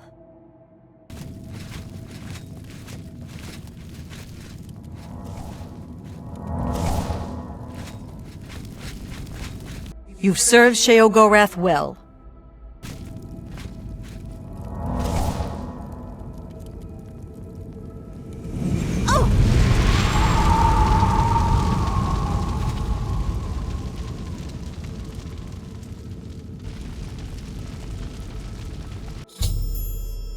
Yet sacrificed herself on the altar of despair in order to light the flame of Agnon. I can now retrieve the flame from the courtyard and bring it back to New Sheoth as Sheogorath commanded.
I stepped into the flame of Agnon and am now ablaze with the holy fire. I shall return to Nishiroth and light the great torch in the cell of ardent soul.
You've brought it! The holy flame of Agnon, the fire of inspiration and rapture! If you light the great torch on the mania side of the Sacellum, you will be a hero to the people of bliss, I assure you.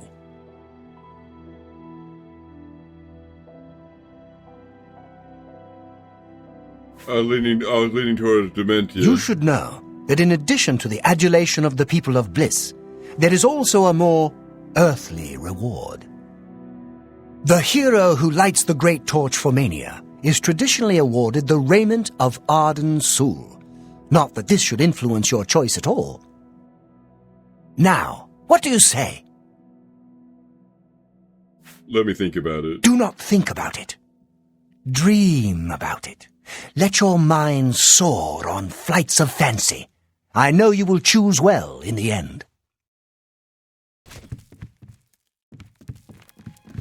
Ah, you burn with the purging fire of Agnon, the flame of truth, the flickering beacon of hope in the gloom of despond. Come, light the great torch for dementia, illuminate the conspiracies, deepen the shadows. The people of Crucible await their hero.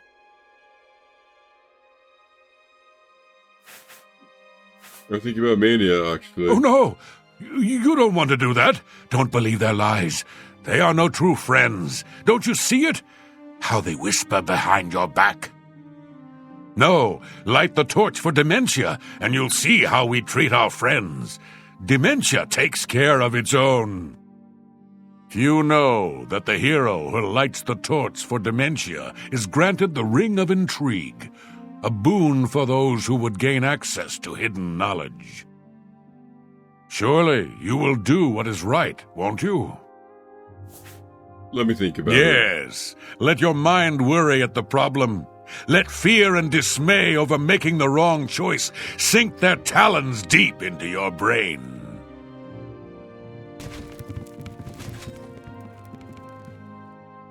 I'm gonna try both outcomes and see which I like best. It would be a truly demented act to light the great torch. Come! I'll light the great torch. You are truly demented, as I always suspected. Release yourself to your secret fears and desires. Let them rule you, as they must in the end. Now, light the great torch as a beacon for those who fear and those who inspire fear.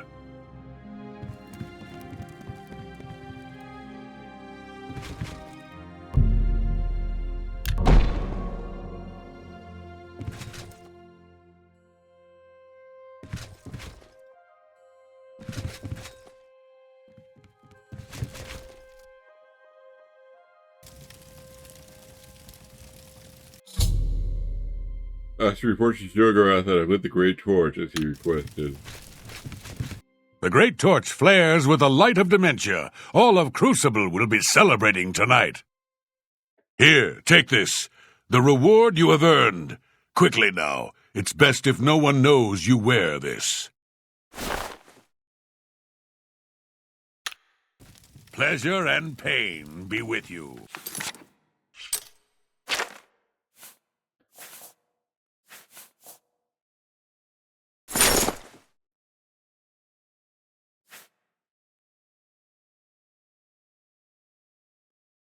That's an interesting one.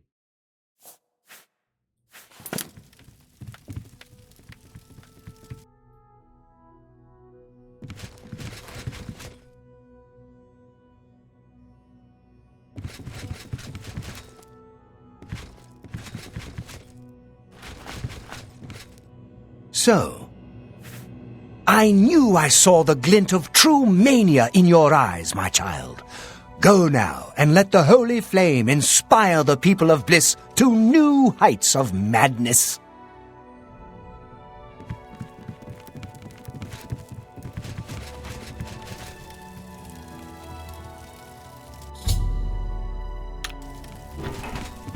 The great torch, in accordance with the ancient tradition. Receive now the raiment of Arden Sul in honor of your mighty deed in service to Mania. Tread.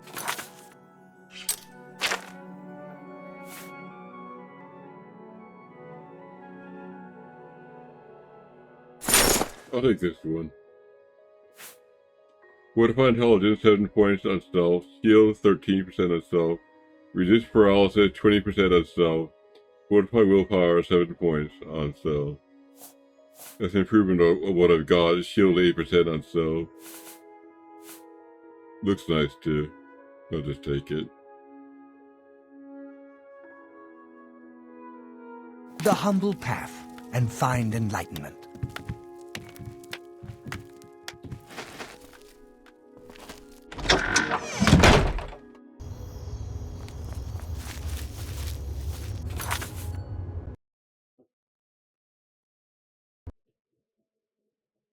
Yes, it crashed.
He's actually inside here.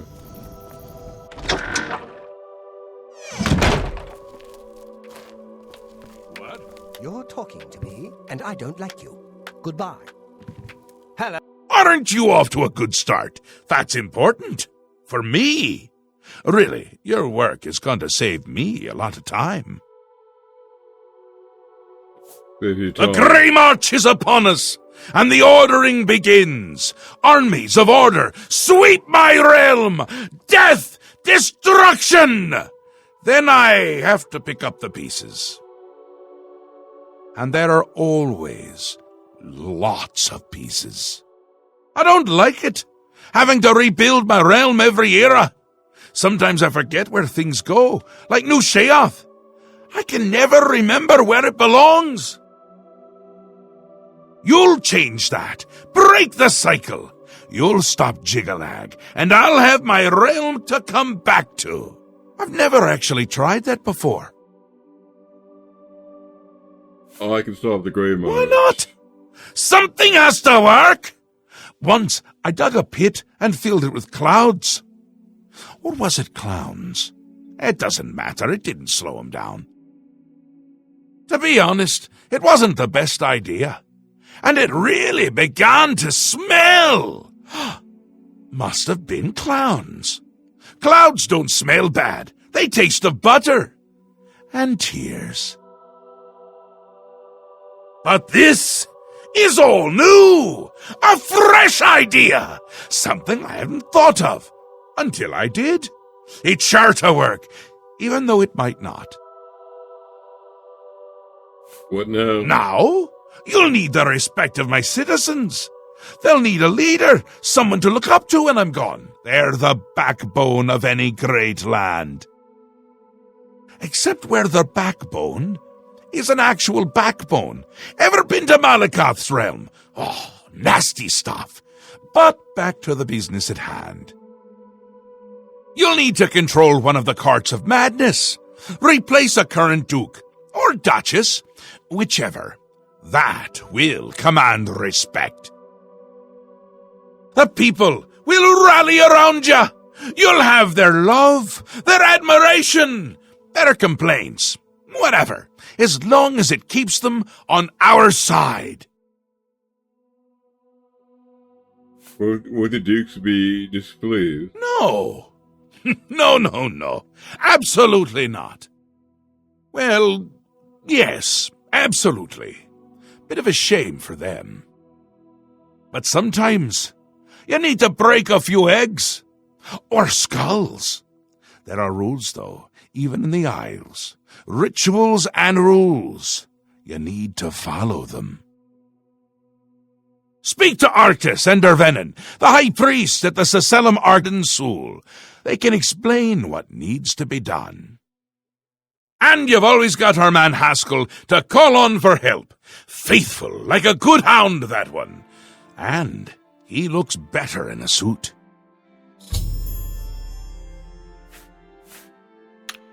I don't like you, come and visit I don't wanna again, talk to you. or I'll pluck out your eyes. I'm disappointed in your choice. You'll find mania to be a fickle friend. Replacing a duke. Interesting. Not many wish to hear about such things, but I would be glad to oblige. Becoming the Duke of Dementia requires passage through the ritual of accession. Specific guidelines set forth by Arden Sul himself. Ritual of accession. Seldom is the subject ever Wait a moment. Did you want to hear the history of the ritual? Please explain the ritual's history. As it happened so many years ago, my lord Arden Sul suspected a traitor in his midst. Not wishing to find himself on the wrong end of a blade, he gathered his flock here in the Sacellum. By poisoning the sacramental wine, Arden Sul was able to suppress any such conspiracy in one fell swoop. He killed them all. Yes. He then removed their hearts from their bodies and used his ancient scrying technique known as visceromancy to read their lifeblood. When Arden Sul couldn't divine the traitors' true nature in their hearts, he became distraught and took his own life in the same way. From that day on, the ritual of accession for the throne of Dementia was set. Tell me what to do. Very well. Spoken like a true son of the Demented. To become the ruler of Dementia, the current leader's heart must be cut out and brought to the altar of Arden Sul in the Sacellum. Once this is done, I can pronounce the heart-bearer a duke or duchess. Then, all that is required is the blessing of our lord Sheogorath. Exposure to Arctis, High Priest of Dementia. The ritual of accession for Dementia is simple. It would have to be slain by the proposed successor and a heart brought to the altar of Arden Sul at the Sacellum. I should now speak to Dervenin to learn of Mania's ritual. Tidings, and what else can I help you with on this glorious day? Arden Sul. Yes, Arden Sul. Doesn't the name simply roll wonderfully off the tongue? He was the sovereign of thought and a regnant artist.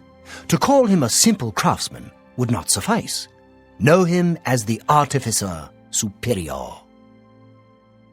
Words dripped like honey from his tongue, and his songs were intoned with extraordinary verisimilitude.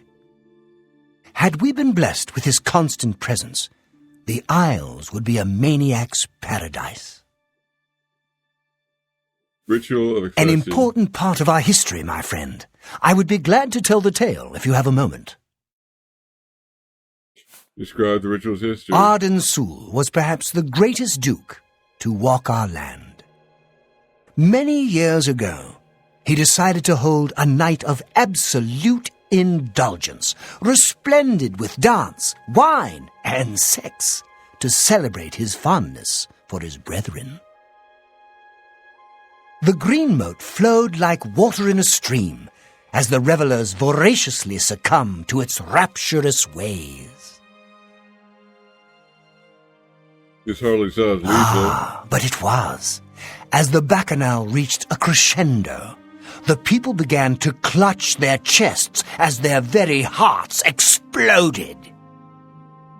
The green moat had taken its toll. The ground stained a deep crimson as the sanguine liquid flowed from their lifeless bodies. To represent that night, when the ruler of mania is to be replaced, he partakes of the green moat and allows his lifeblood to flow upon the altar. Tell me what to do. Certainly. When the ruler of mania has decided it is time, he will choose a successor from his court. The successor is invited to a huge celebration, a night of hedonistic revelry, wine, song, and of course, green moat. During this, the exiting regent imbibes 3 doses of the potent drug. This causes his heart to burst, and his lifeblood flows from his body. The successor then gathers the drug-tainted blood and brings it to the altar of Arden Sul in the Sacellum. Once this is done, I will proclaim the successor a duke or duchess. Then Sheogorath gives his blessing, and the cycle is completed. I've spoken to Dravenin, High Priest of Mania. The ritual of accession for Mania requires the current ruler to commit suicide by taking 3 doses of green moat, which is lethal. Then a drug-tainted blood will be brought to the altar of Arden Sul as a Sacellum. After I decide which ritual to undertake, I shall return to Sheogorath and inform him of my choice. Okay, since I have my suit from Mania, I'll become the Duke of Dementia. Be balanced. You're back! How nice for you! Does that mean you've made a decision? Or are you lost? Suicidal? Just let me know. Decision. A friendly word of warning before you choose. Once you've decided which duke to replace, there's no turning back. One choice. No more. No less. Try not to do something stupid. So which is it? What will it be? Mania? Dementia? The suspense is killing me! Or you, if I have to keep waiting. But you still, Duchess of Dementia. A dangerous choice. I like it! She's gotten to be a bit much anyway. Thinks everyone is out to get her. Which they are in this case. So be it.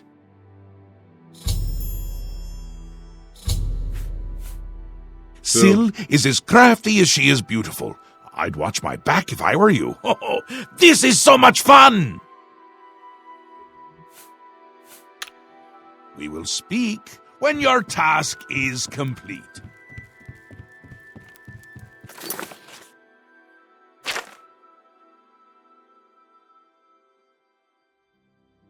To learn more about Syl's routine, I should begin by asking around niche shots about Syl to determine the best way to get close enough to kill her.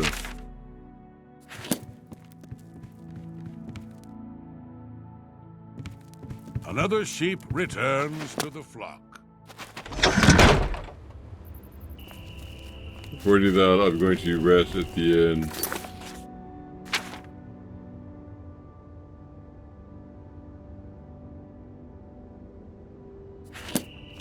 I'll make it the choosy beggar.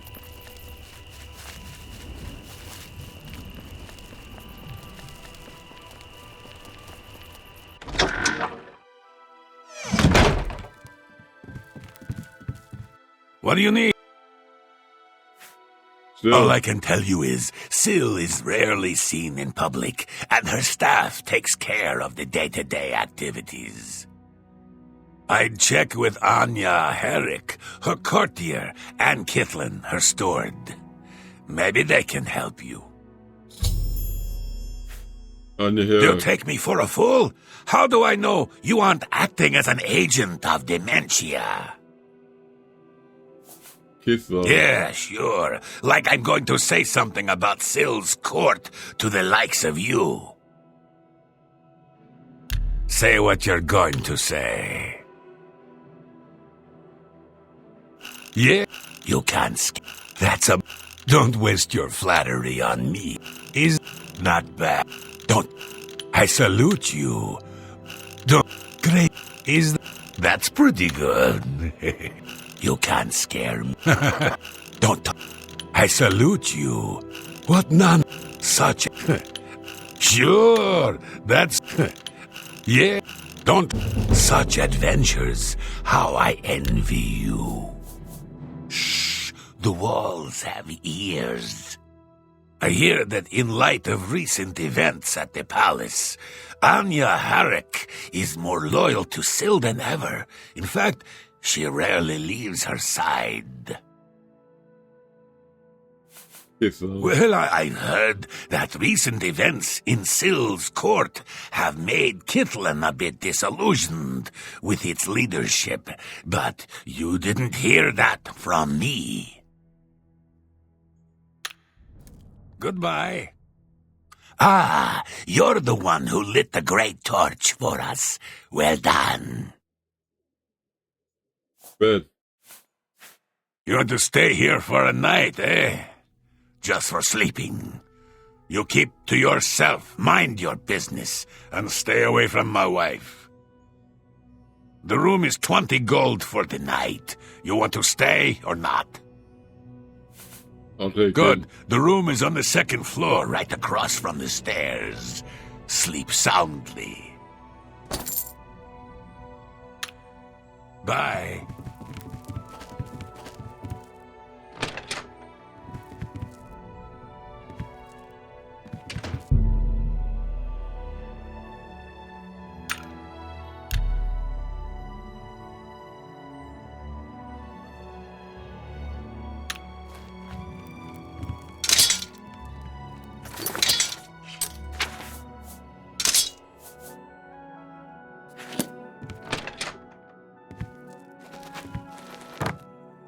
All hail the victor of Cylon!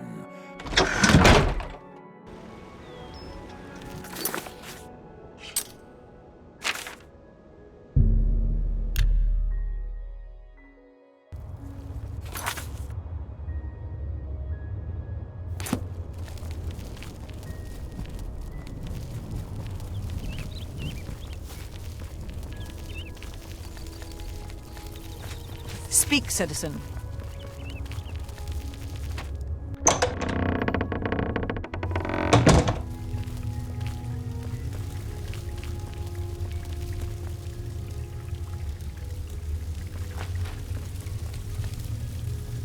Oh, it's you.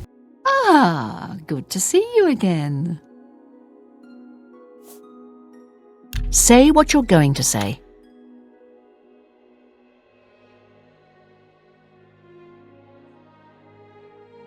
You don't...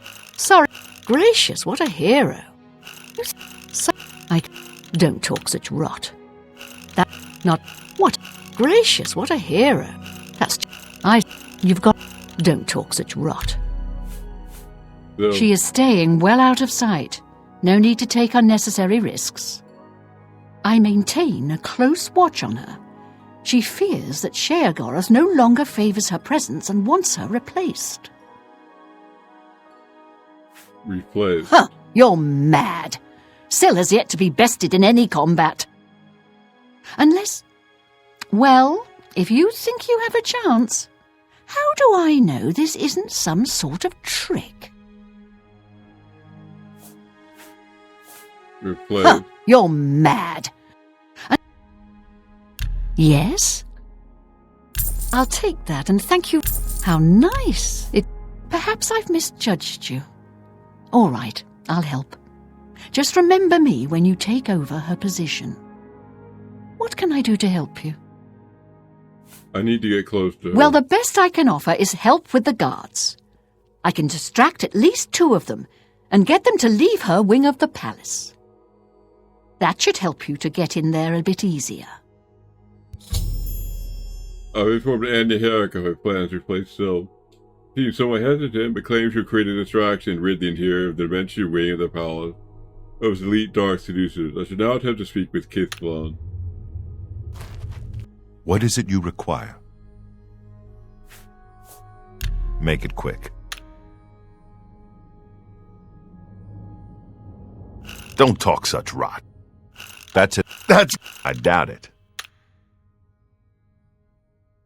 I won't.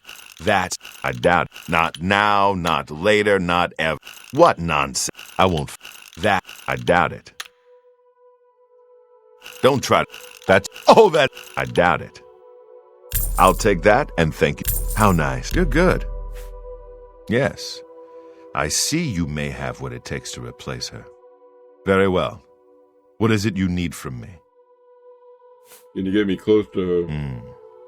That may be difficult. Syl has been hidden from public sight lately. However, I can give you something that may help.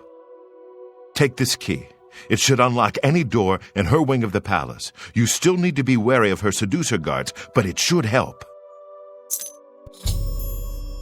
I've informed Kithlon of my plans to replace Syl. He seems eager to help and has provided me with the key to the dementia wing of the palace. I should now infiltrate Syl's wing of the palace and end the Duchess of Dementia's life.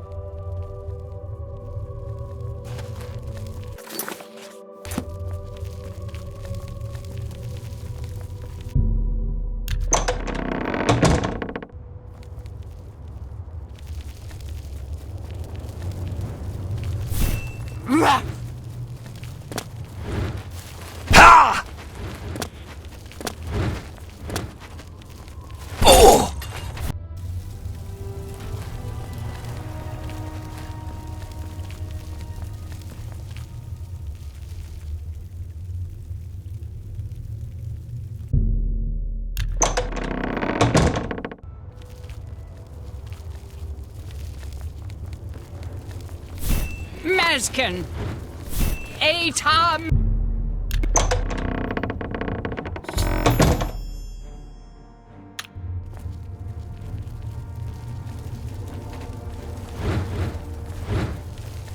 Maskin! Gorseagoreth!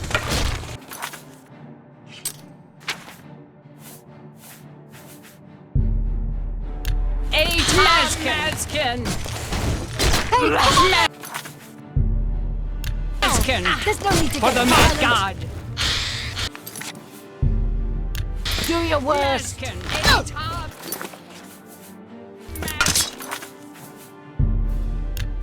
Do your worst.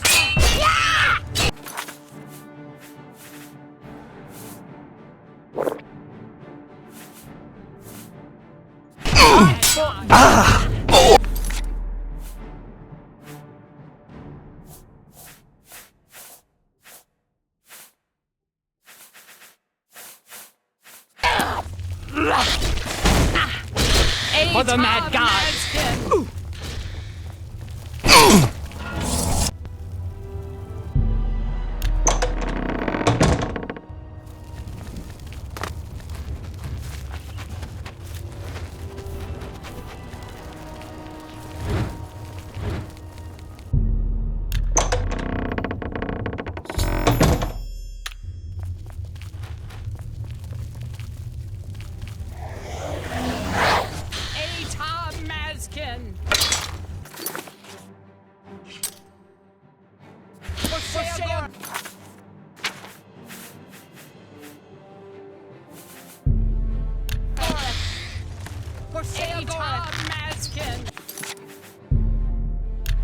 What's going on?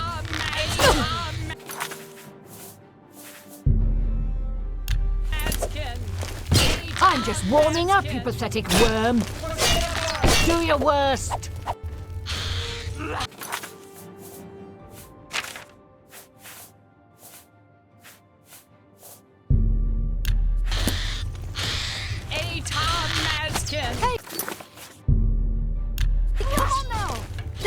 to get...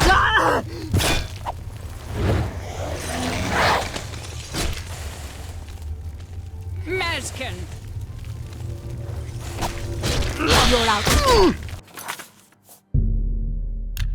For the mad god! You'll never take me down. Mazkin! I fought mudcrabs more fierce than...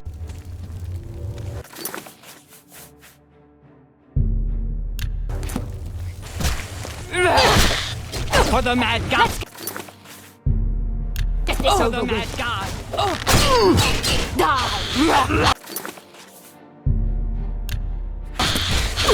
I fought mudcrabs more fierce than you. Mazkin!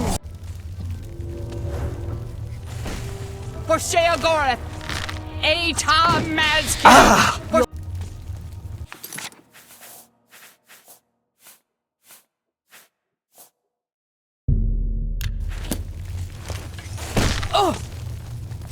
Atar Mazkin! For For the mad god! Atar! This ends here. Mazkin! For the mad god! Cur!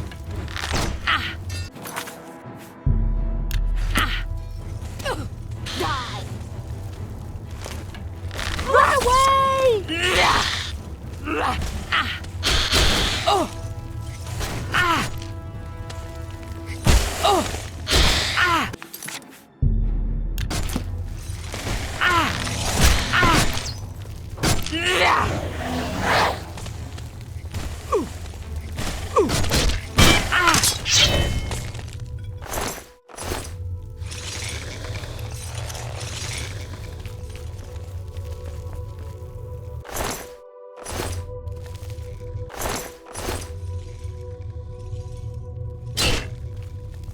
Don't be fooled.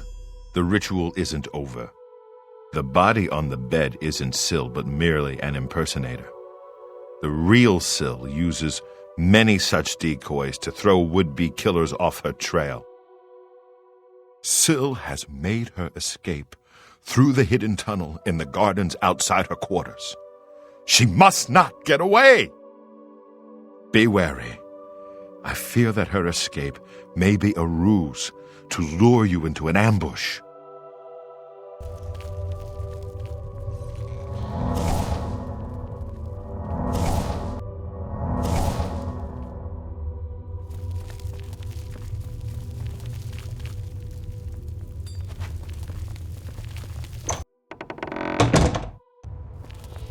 Please, don't continue speaking with me. Time is of the essence. Fool! Did you wish to have us both put to death?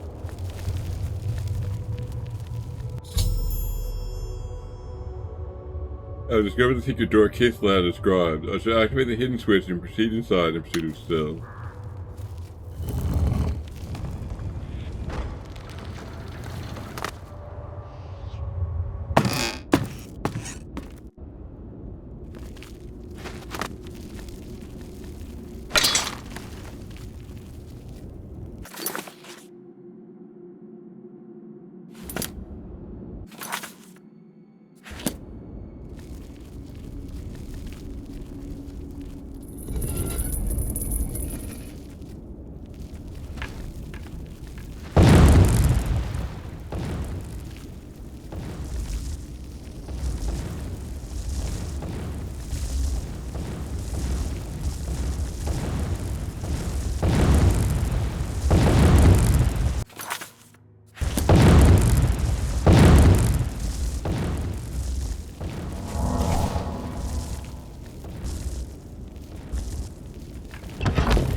Mazkin!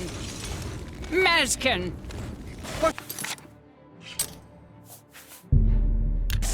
Atar Mazkin! For Sheogorik! For Sheogorik! Oh! Mazkin! For the Mad God! Oh! For Sheogorik! Mazkin! For the Mad God! For Sheogorik!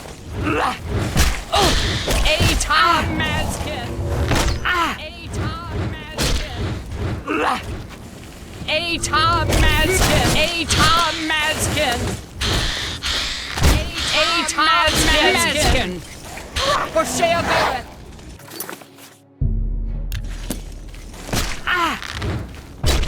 Mazkin! Atar Mazkin!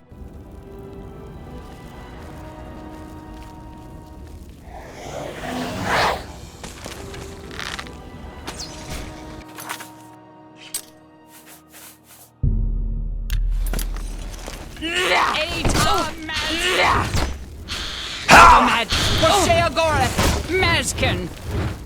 Mazkin! Atar Mazkin! Atar Mazkin! Oh! For the Mad God! Atar Mazkin!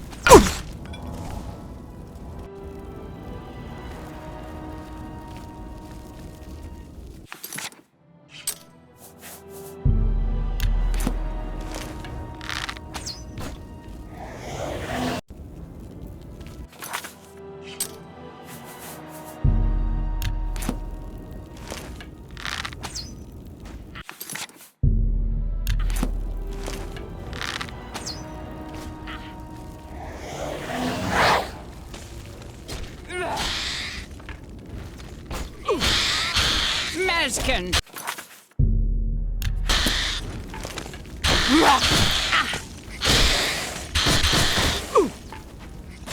Oh! For Sheogorik! For Sheogorik!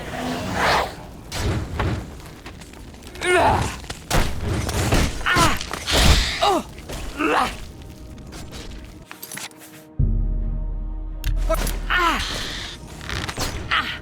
Oh! For Sheogorik!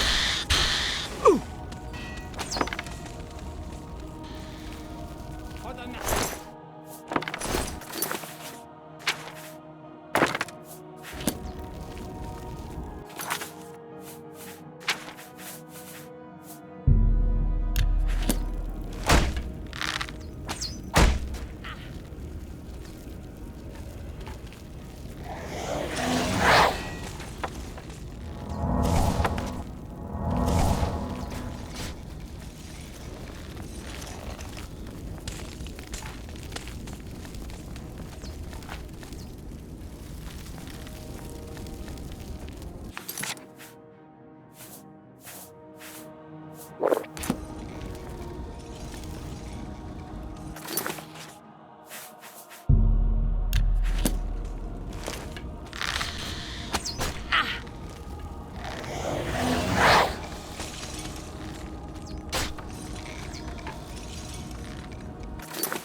For Sheogorik!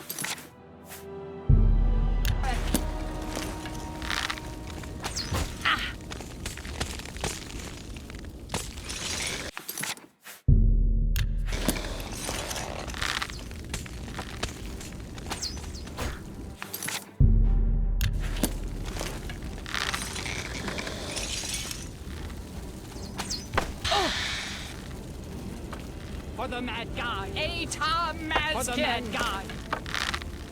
Mazkin! Mazkin! For the Mad God! Oh! For Sheogorik! Mazkin!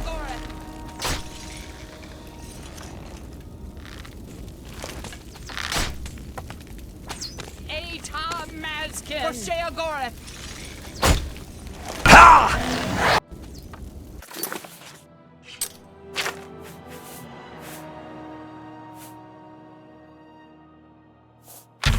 Mazkin!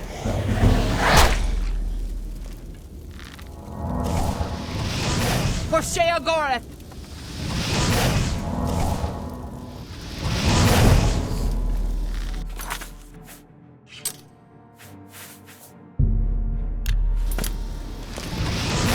Mazkin! For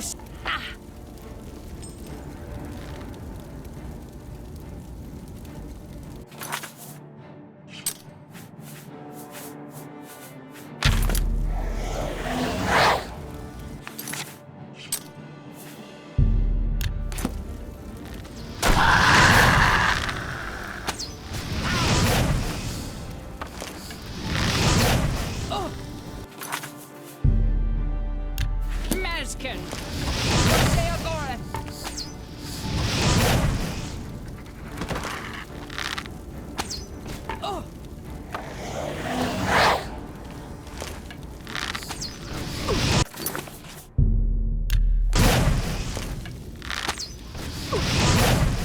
Atar Mazkin!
For Sheogorath! For Sheogorath! Ow!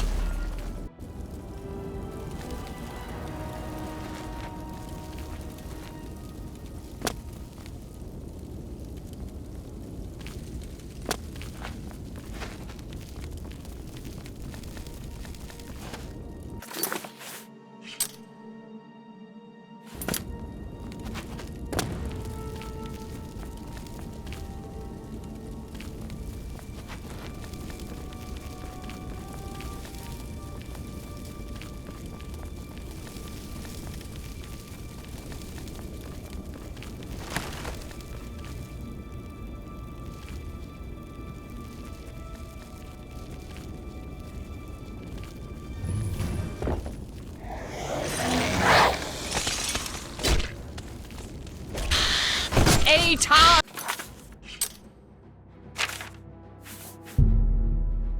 Mazkin! Atar Mazkin!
into 20 For the mad citizens. god!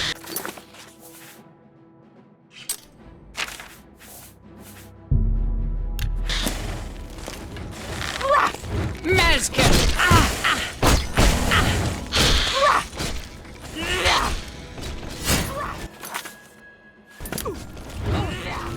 Atom Mazkin!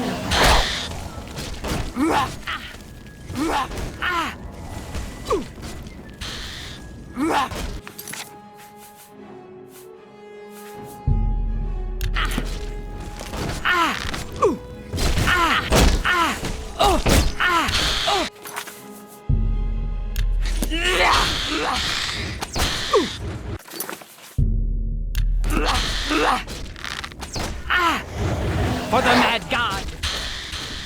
For Sheogorath!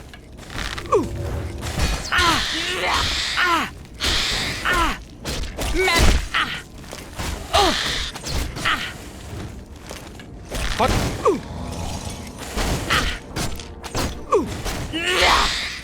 Atom mad!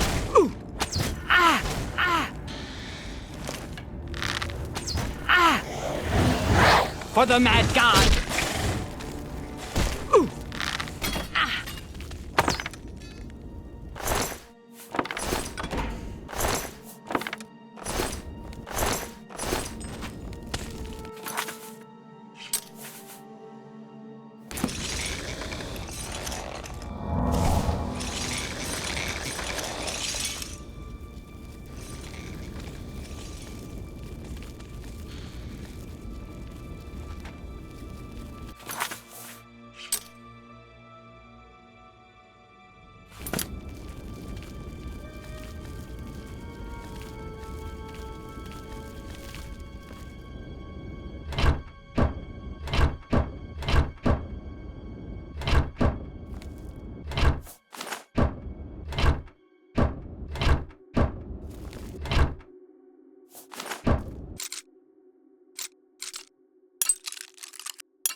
Mazkin! For Sheogorath! Mazkin! Atom Mazkin! Atom Mazkin! For Sheogorath! For the Atom Mazkin! For Sheogorath! For the mad god! For Sheogorath! Mazkin! For Sheogorath!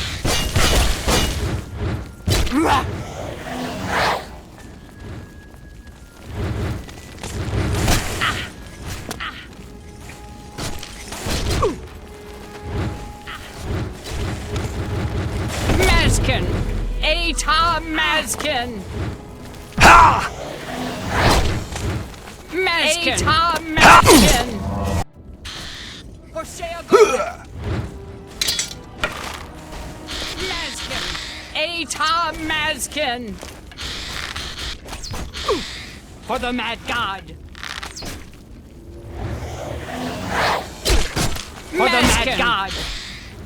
For the mad god! Ah! For shit! Oh! For Mazkin! Mazkin! For the mad god! For the mad god! Oh!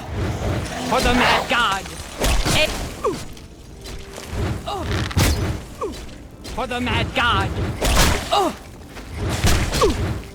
Hoshea Goreth! Hoshea Goreth! Hoshea Goreth!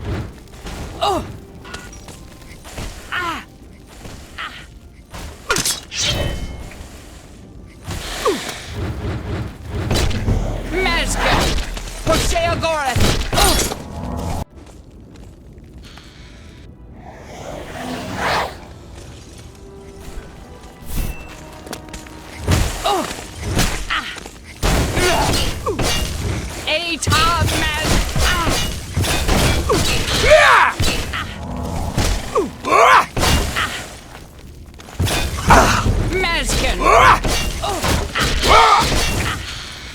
How may I?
This durable glass short sword does 8 points of damage, where Dawnfang only does 6.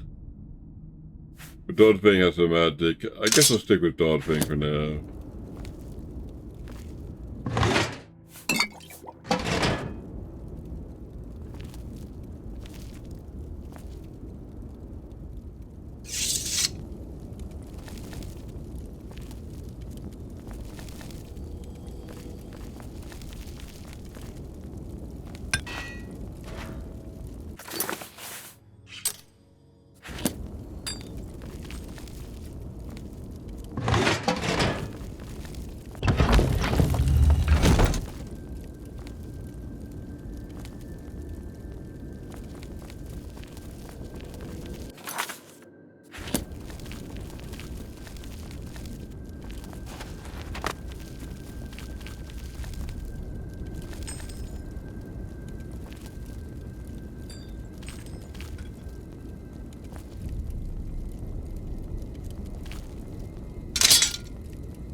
Yeah, I found a secret passage.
For the mad god. For Sheogorath.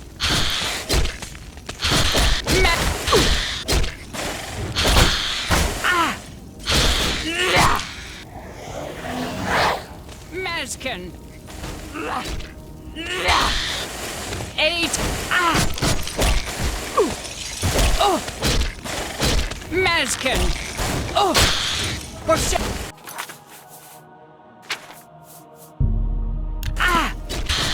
For the mad god. Mazkin. For the mad god. For the mad god.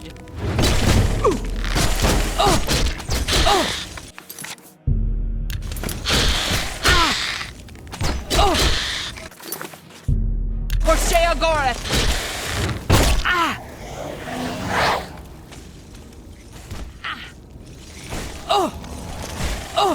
Mad.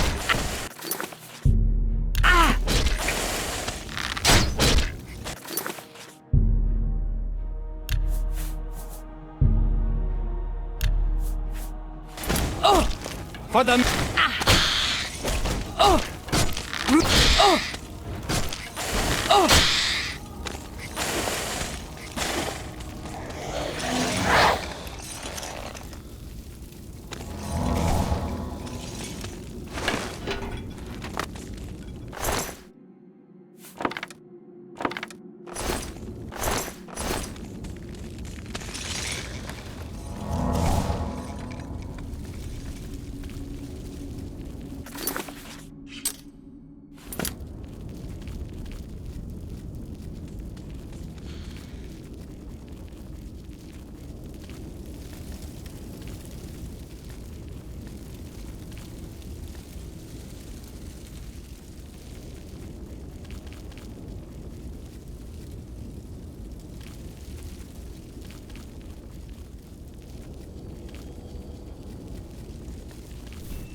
For Sheogorath. For the mad god.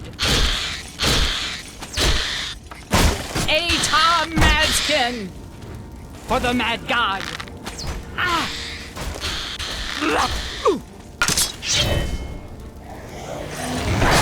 Atam.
Mazkin.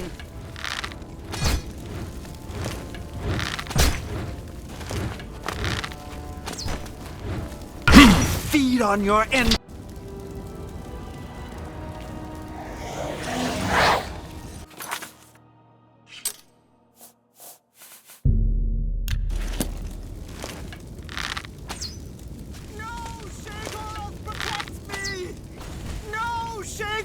Protect me! How dare you try and best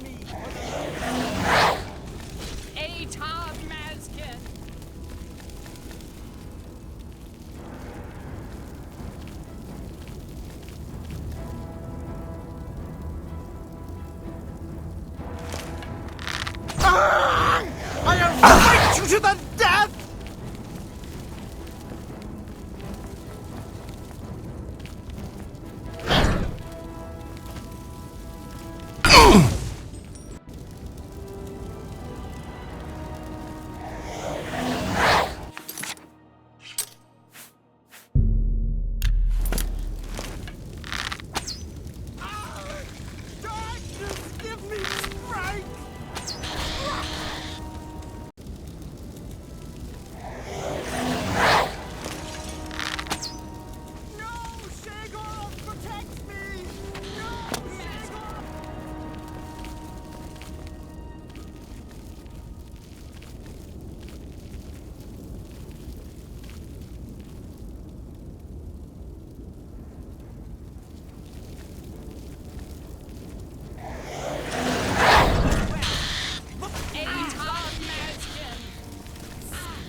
Darkness, give me strength!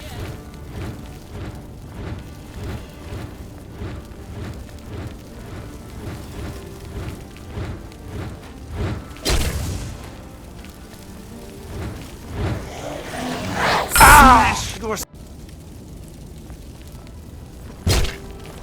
For the... For the mad god! For the mad god! For the mad god! How dare you try and best me! Mad...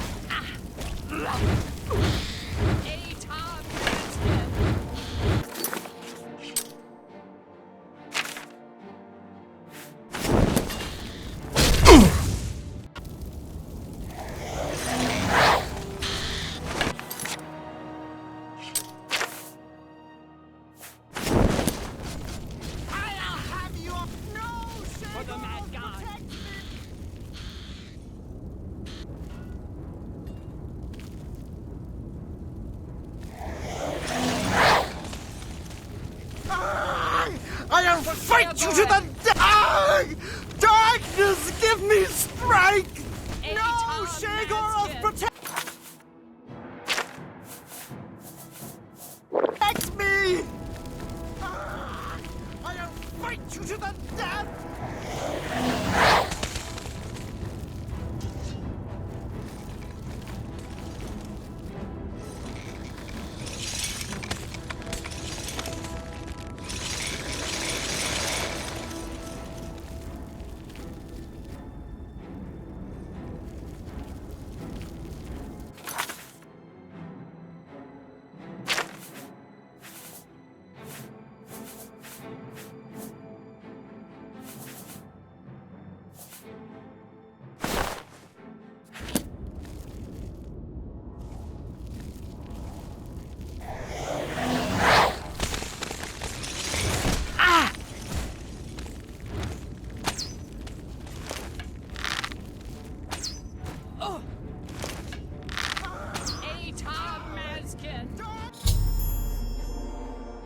I slain Syl. I should now remove her heart.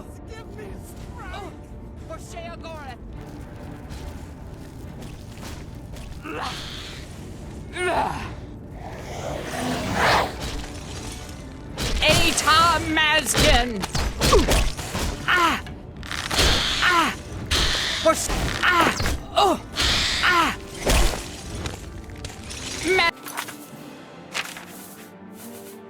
Mazkin! For the... Ah! Ah! Atar... Oh! Ah! For the man... Oh! Ah!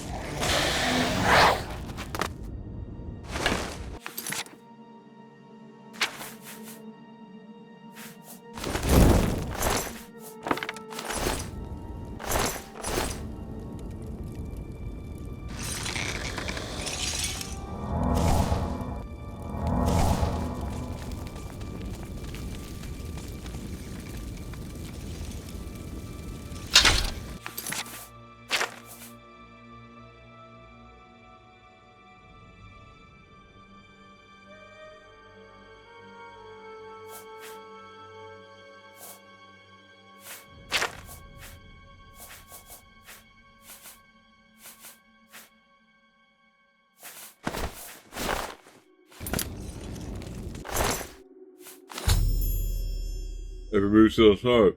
I now need to make my way back to the altar of Arden's Jewel at the Cistellum.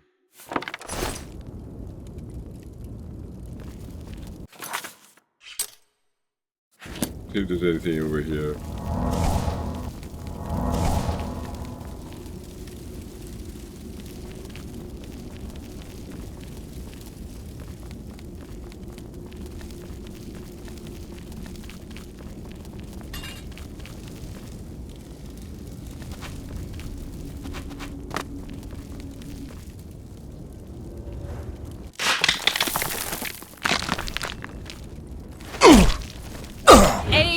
Mazkin!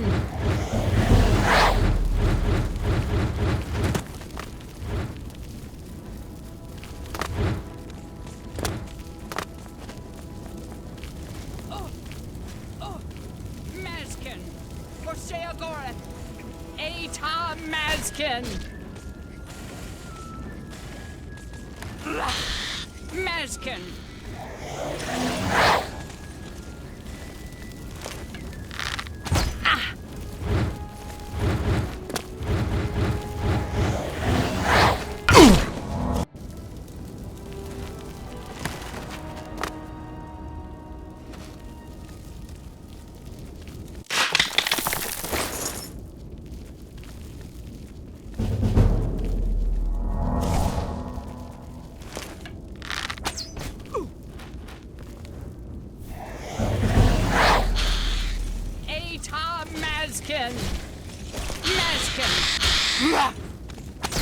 For the mad god!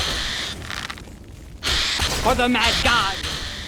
Eta Mazkin! For Sheagoreth! For Sheagoreth! For the mad god!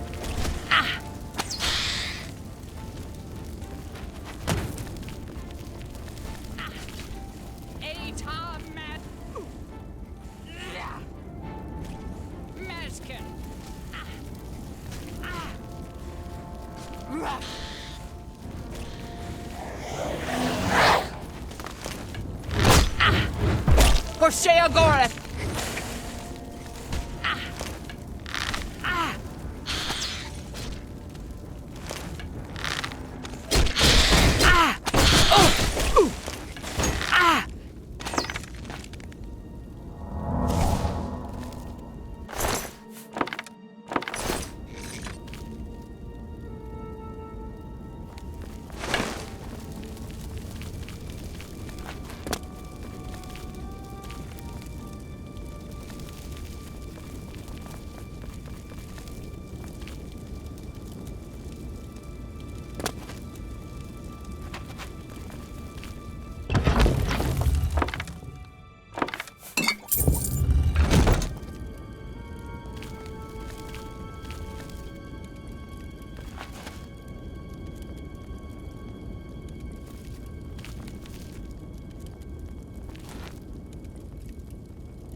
Guess it's all here. I'll just go back.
Something I missed up there. I was gonna briefly check it out.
Ah!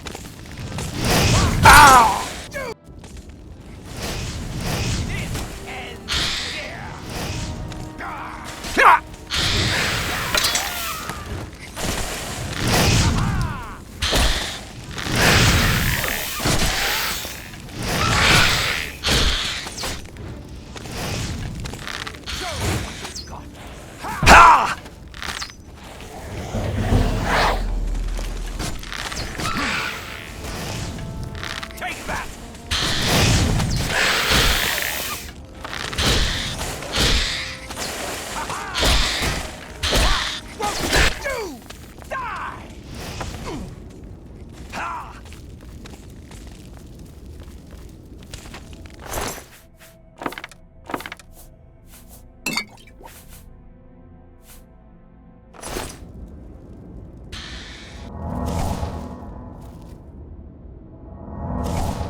I think it's just too heavy.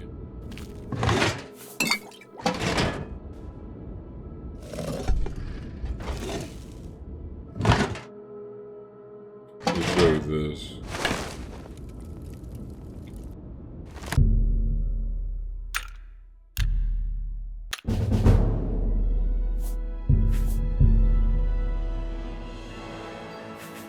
You ascended to level 14. Today you wake up full of energy and ideas, and you know somehow that overnight everything has changed. What a difference a day makes.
For the mad god! Maskin! For the mad god! For shit! Maskin!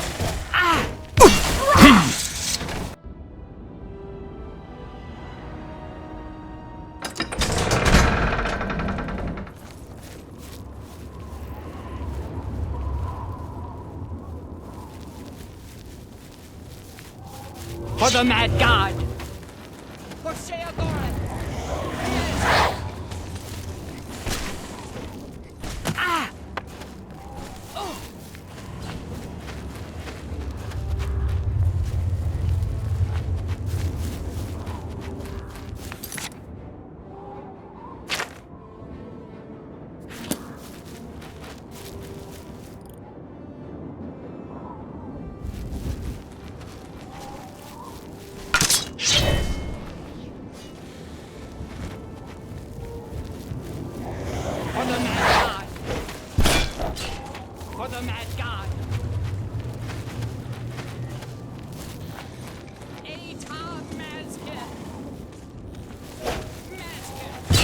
Mazkin! Gorshea Ah! Oh! For the Mad God! Mazkin! For the Mad God! For the Mad God! Gorshea Atar Mazkin! For the Mad God! For the Mad God! Mazkin! Oh! Atar!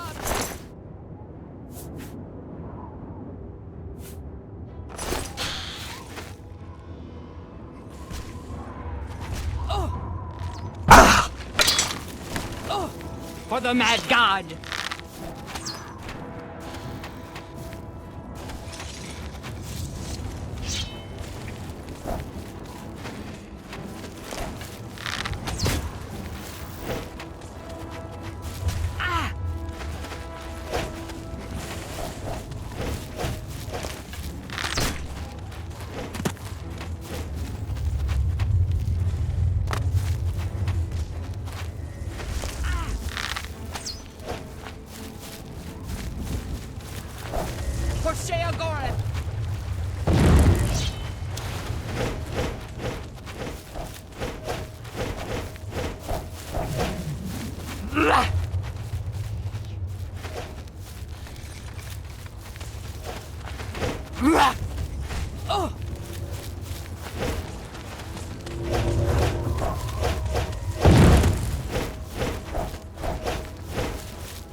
Mazkin! For the Mad God!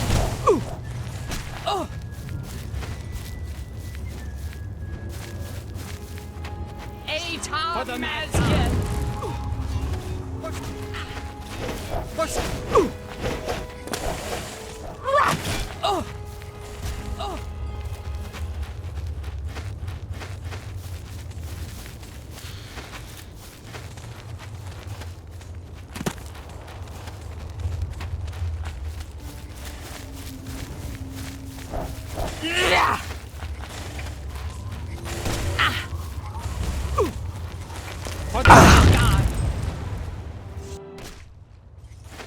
Mazkin! Atar Mazkin!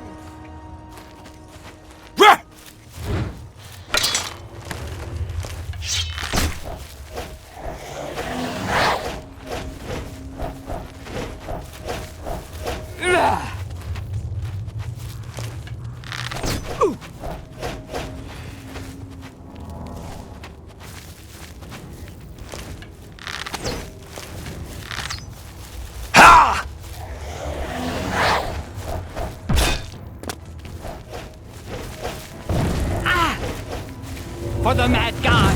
Ah!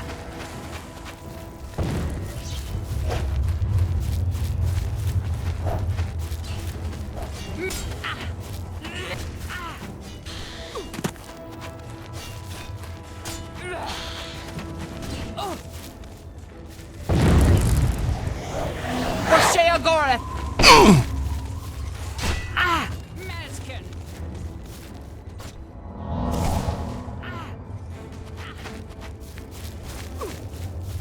For the Mad God! Atar Mazkin! Oh! Ah! Mazkin! For the Mad God! Ah!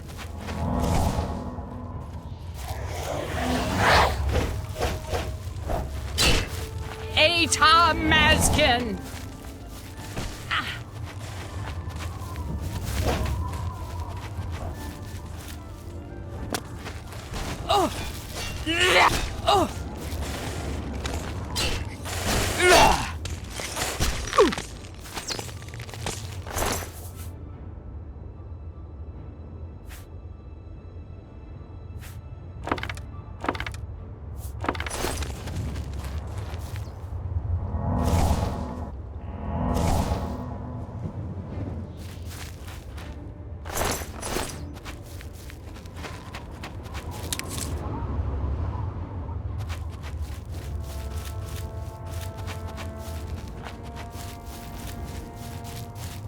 before it came out.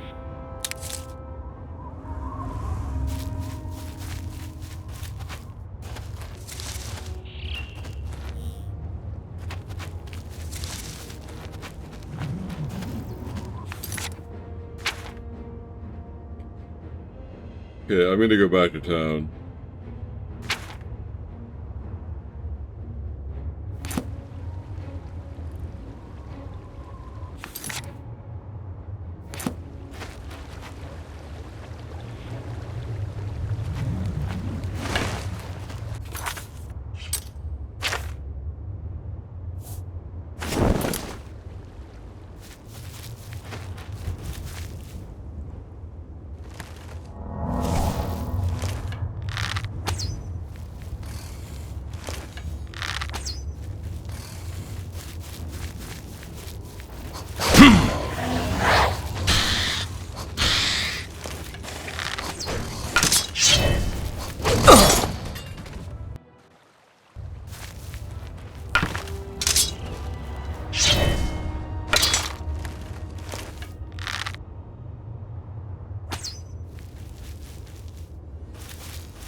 I don't think I have any chance of defeating these guys. I'm just gonna run away.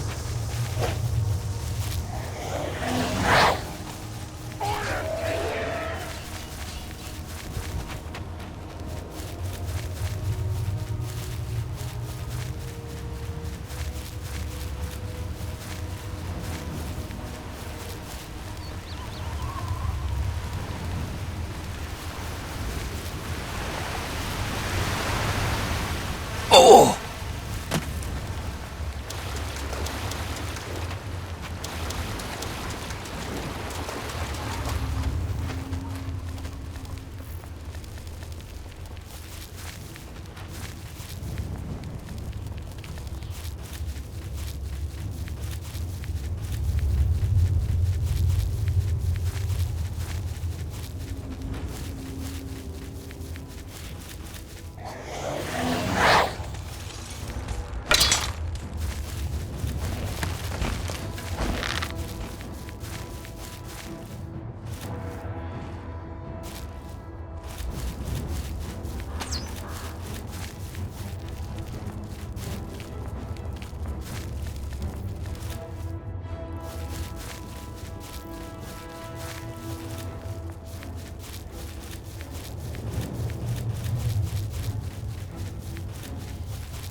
All hail the victor of Cylon. All hail the great torch Maybe I of can sell mania. something here.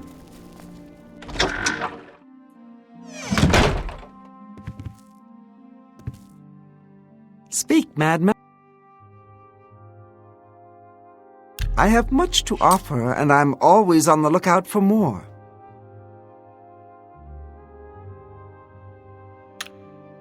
So?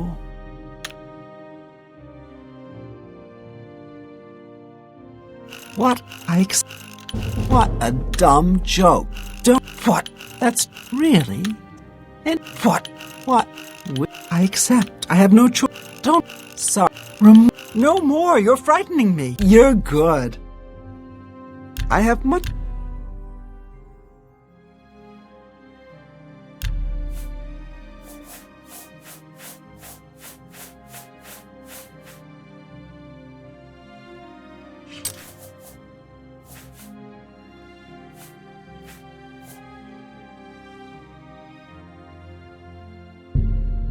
I'm not giving up anything for that offer.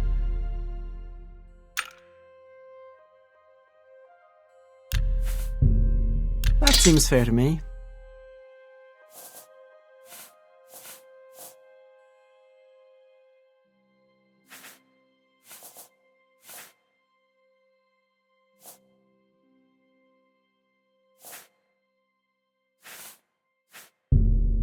That's a good deal.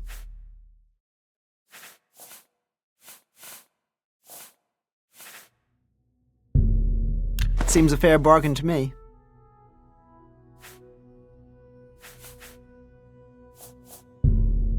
I can accept that. You've got a good deal there.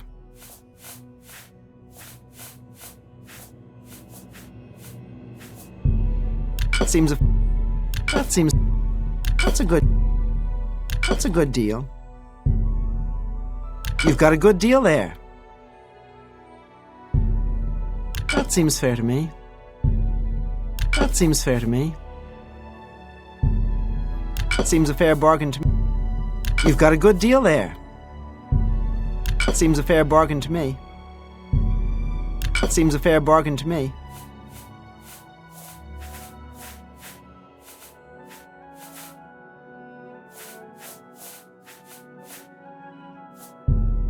You've got a good... That's a good deal. That's a good deal. Seems a fair bargain to me.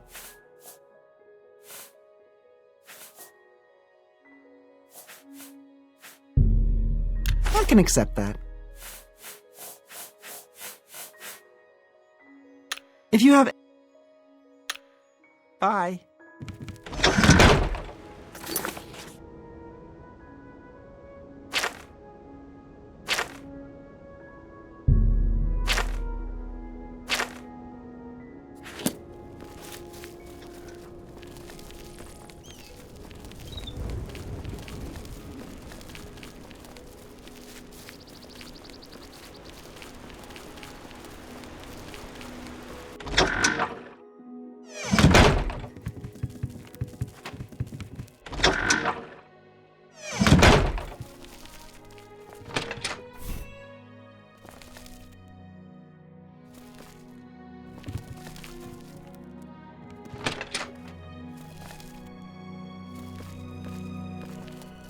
My boat is coming along swimmingly.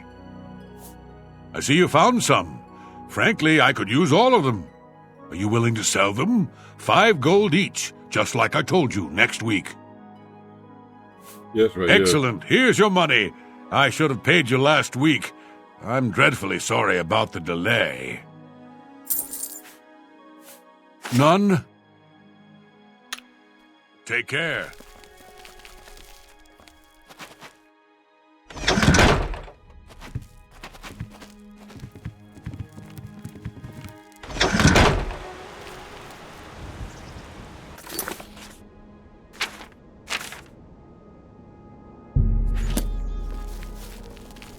Speak quickly, mortal.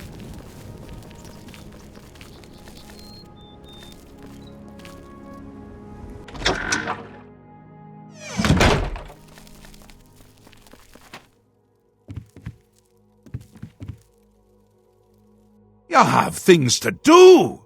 Talking to me isn't one of them. Mad God's blessings.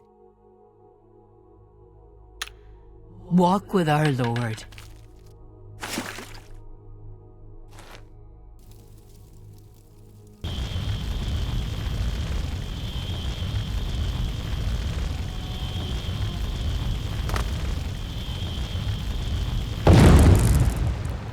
Once again has the ritual of accession come full circle. The heart of Syl has been consumed by Arden Sul's will, and the demented welcome you with open arms. I now declare you to be Duke of Dementia of the Shivering Isles. May your wrath and anger be your guide. Pleasure and pain, my lord. You have done it! The ritual is complete, and you've survived! Oh, who'd have thought? Now, on to other... Wait! I must speak! Halt! Cease! Desist! Phaedon! How dare you interrupt me? Only I interrupt me! Like, just then. I'm speaking with someone. We'll talk later. Or not. When is later exactly? Not... Guards! I think Phaedon forgot how to use the door. Kindly show him out, before I forget myself.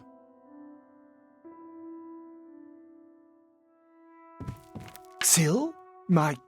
Syl is dead? This can't be right. Is this right? What have you done? Have you done this? Hold your tongue, little Duke, or I'll tear it from your mouth. But this stranger? Someone new? From somewhere else? Not here. I'm sure of that. I don't understand. Or I can't. Calm yourself, Thaden. You're making my teeth itch. You still hold your office. I suggest you see to your duties. Ridiculous! You can't do this, although you're omnipotent, or just tall. It's one of the two, I'm sure. And a fool. Fool? Visionary! Change is in the air, Thaden. Breathe it deep. Bathe in its scent. Bottle it up. Save some for later. Order approaches. It's taken the fringe already, with order clothes and order hats. And you speak of change? Change will preserve us. It is the lifeblood of the Isles. It will move mountains. It will mount movements. No, certainly not. This isn't good. I'm sure it's bad. I can't do this anymore. No more. Then go, Thaden. Have your green moat. Take a bath. But leave before I decorate my throne with your insides. Yes, that's it. I'll go. Away, far away. Working for them is like working for us, but without all the dying. No! Let him go. Enough! I go to Jiggalag. I give myself to him as a priest of order. This isn't done, mad god. I think it's just started.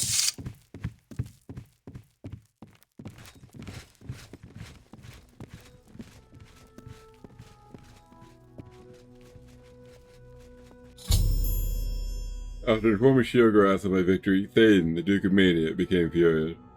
Before he departed the Sacellum, he threatened that we hadn't heard the last of him. I should speak with Sheogorath about the next step in his plan.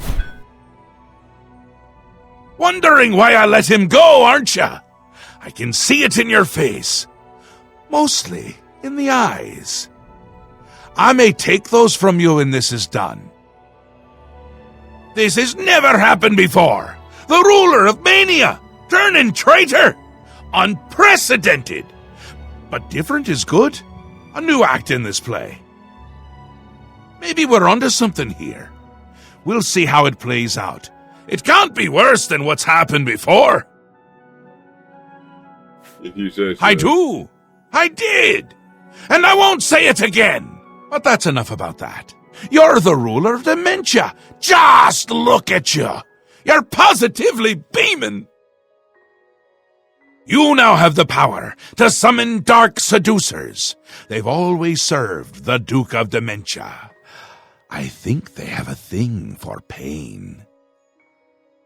And here is the Ring of Lordship, a symbol of your new station. Symbols are important. They carry weight in this realm, and others. You would be well served to remember that. And the fringe? He was right about that. I can feel it. In my bones. The little ones. The Grey March has swept the fringe. Order gathers its forces there as we speak. And I hate when people gather forces in my fringe. You'll need to put an end to that. Stop them. My army should already be there. But I want you to see what you can do to help. If they continue to marshal their forces there, we won't be able to contain them. Make sure they can't!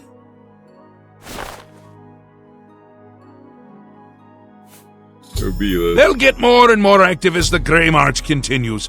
If they've already taken the fringe, they must have one there already. I really hate those things.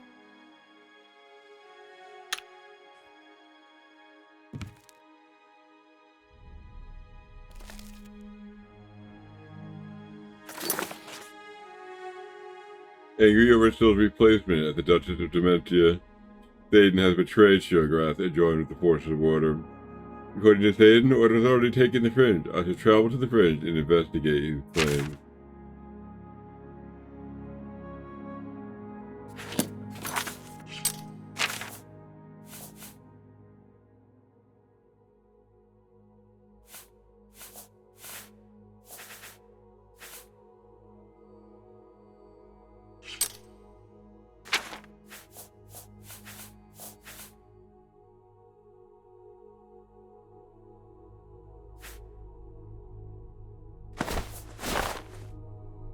Ring of Lordship. Fortify Endurance 10 points on stealth. Resist poison 35% on stealth. And Chameleon 16% on stealth. I'll make this my ring, along with the base Ring of Shadows, for strong Chameleon effect.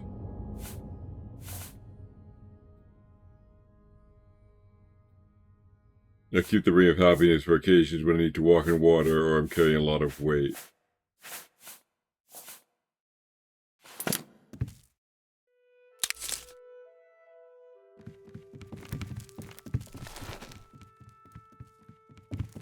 Greetings. You're talking to me, and I don't like you. Goodbye. Greetings. Well, it does seem that I'm out of time. You're going to save here and do a little reading and quit.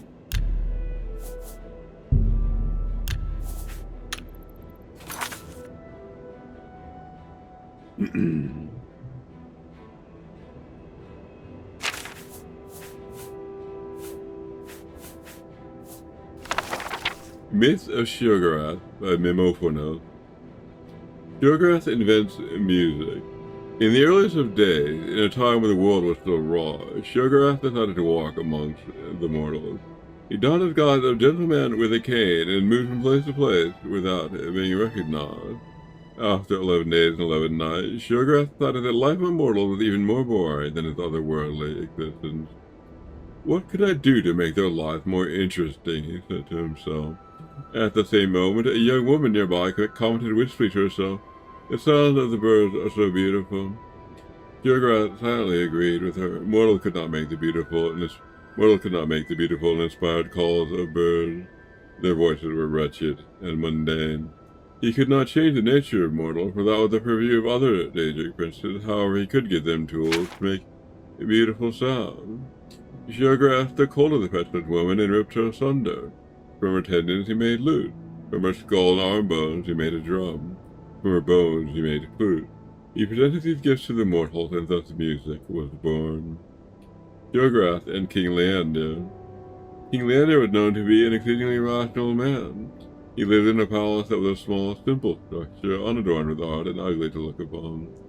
"I do not need more than this," he would say. "Why spend my gold in such luxury when I can spend it on my armies or on great public work?"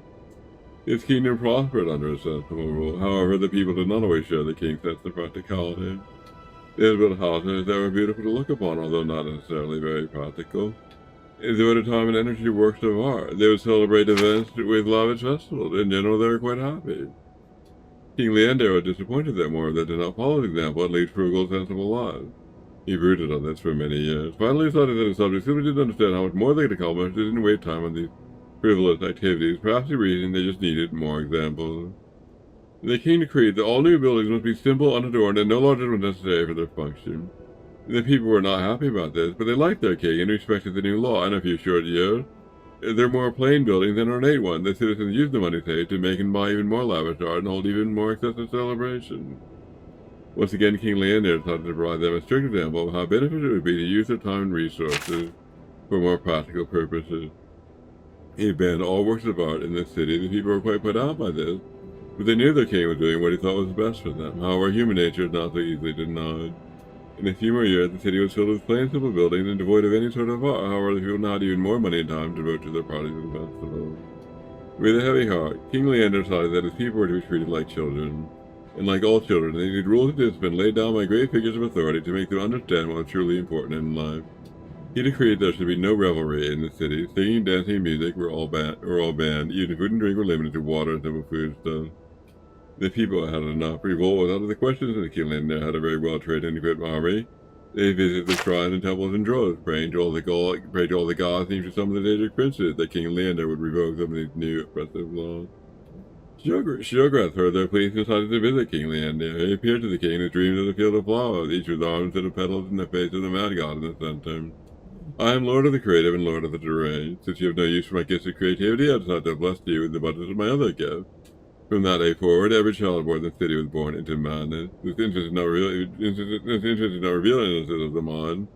It was several years before this was realized. The king's own son was among the victims, suffering from seizures and delusions, yet King Leander refused to change his ways. When his son Glenn was 12 years old, he stabbed his father while Lindner was sleeping. With his dying brother, King Lindner asked why. His son replied, "It is the most practical thing I could do." The new young king ordered all the palace servants slaughtered. He ordered a grand festival to celebrate his new reign and the repeal of Linder's laws. He served the crowd as stew made for the carcasses of the palace servants. He ordered the east-facing walls of every building painted red, the west-facing walls painted in stripes. He agreed that all citizens wear ornate masks on the back of their head. He then burned down the palace and began construction of a new one. In the new palace, the young king ordered his personal chambers not have any doors for fear that small woodland creatures would attack him. He ordered that it have no windows for fear that the sun and the moon were jealous of him, plotting his death. And thus ended the line of King Leander. The people of the city returned to their grand works of art and raucous celebrations. They talked and acted as if they still had a living king, and even kept up their palace, using it to house and care for their mad children. Geograth was mightily pleased with that, because from that day forward, the city was blessed with more than a normal number of gifted artists and deranged citizens. The content of wills. A mighty wizard named Ravate once walked the winds of time to find Lord Geograth. His intent was to win a favor from the most capricious of the Daedric princes. Upon finding Geograth, Ravate spoke humbly to him. "Lord Geograth, I beg a favor of you. I would gladly drive 1,000 men mad in your name if you would but grant me the greater magical powers." Fortunately for Ravate, Geograth was in a playful mood to propose the game. "I'll grant your wish if you are still sane in 3 days. During that time, I'll do my utmost to drive you mad. It shall be great fun." Ravate was not so certain that he liked this new deal. He was really looking forward to driving 1,000 men mad. "Lord Geograth, I regret having disturbed you with my shallow, selfish request. I withdraw my unfortunate pleas and will humbly leave this place." Geograth just laughed. "Too late, my dear Ravate. The game is afoot and you must play." Ravate fled only to find that all the exits from Daedric realm were now sealed. He wandered aimlessly, constantly looking over his shoulder, jumping at every noise. Each moment brought him terror as he waited for Geograth to begin. After 3 days, Ravate was convinced that every plant animal was a tool of Geograth. He had eaten or drunk for fear that Geograth had poisoned the food or drink. He had slept for fear of Geograth and made him a dream. It was fool had dreams of the domain of Armina. May she grant us the restless sleep. It was then that Geograth appeared to him. Ravate cried out, "You have set the whole world is watching me. Every creature and plant are doing your bidding to drive me mad." Geograth replied, "Actually, I have done nothing. You have driven yourself mad. With your fear and delusion to prove that you are truly deranged, and therefore I win. We want to make 1,000 men mad. I only wanted to break one man's mind, yours." From that day forward, Ravate served Geograth's every whim. Whenever daring traveler tried to approach Geograth, Ravate warned them, "Geograth is already inside each of us. You have already lost."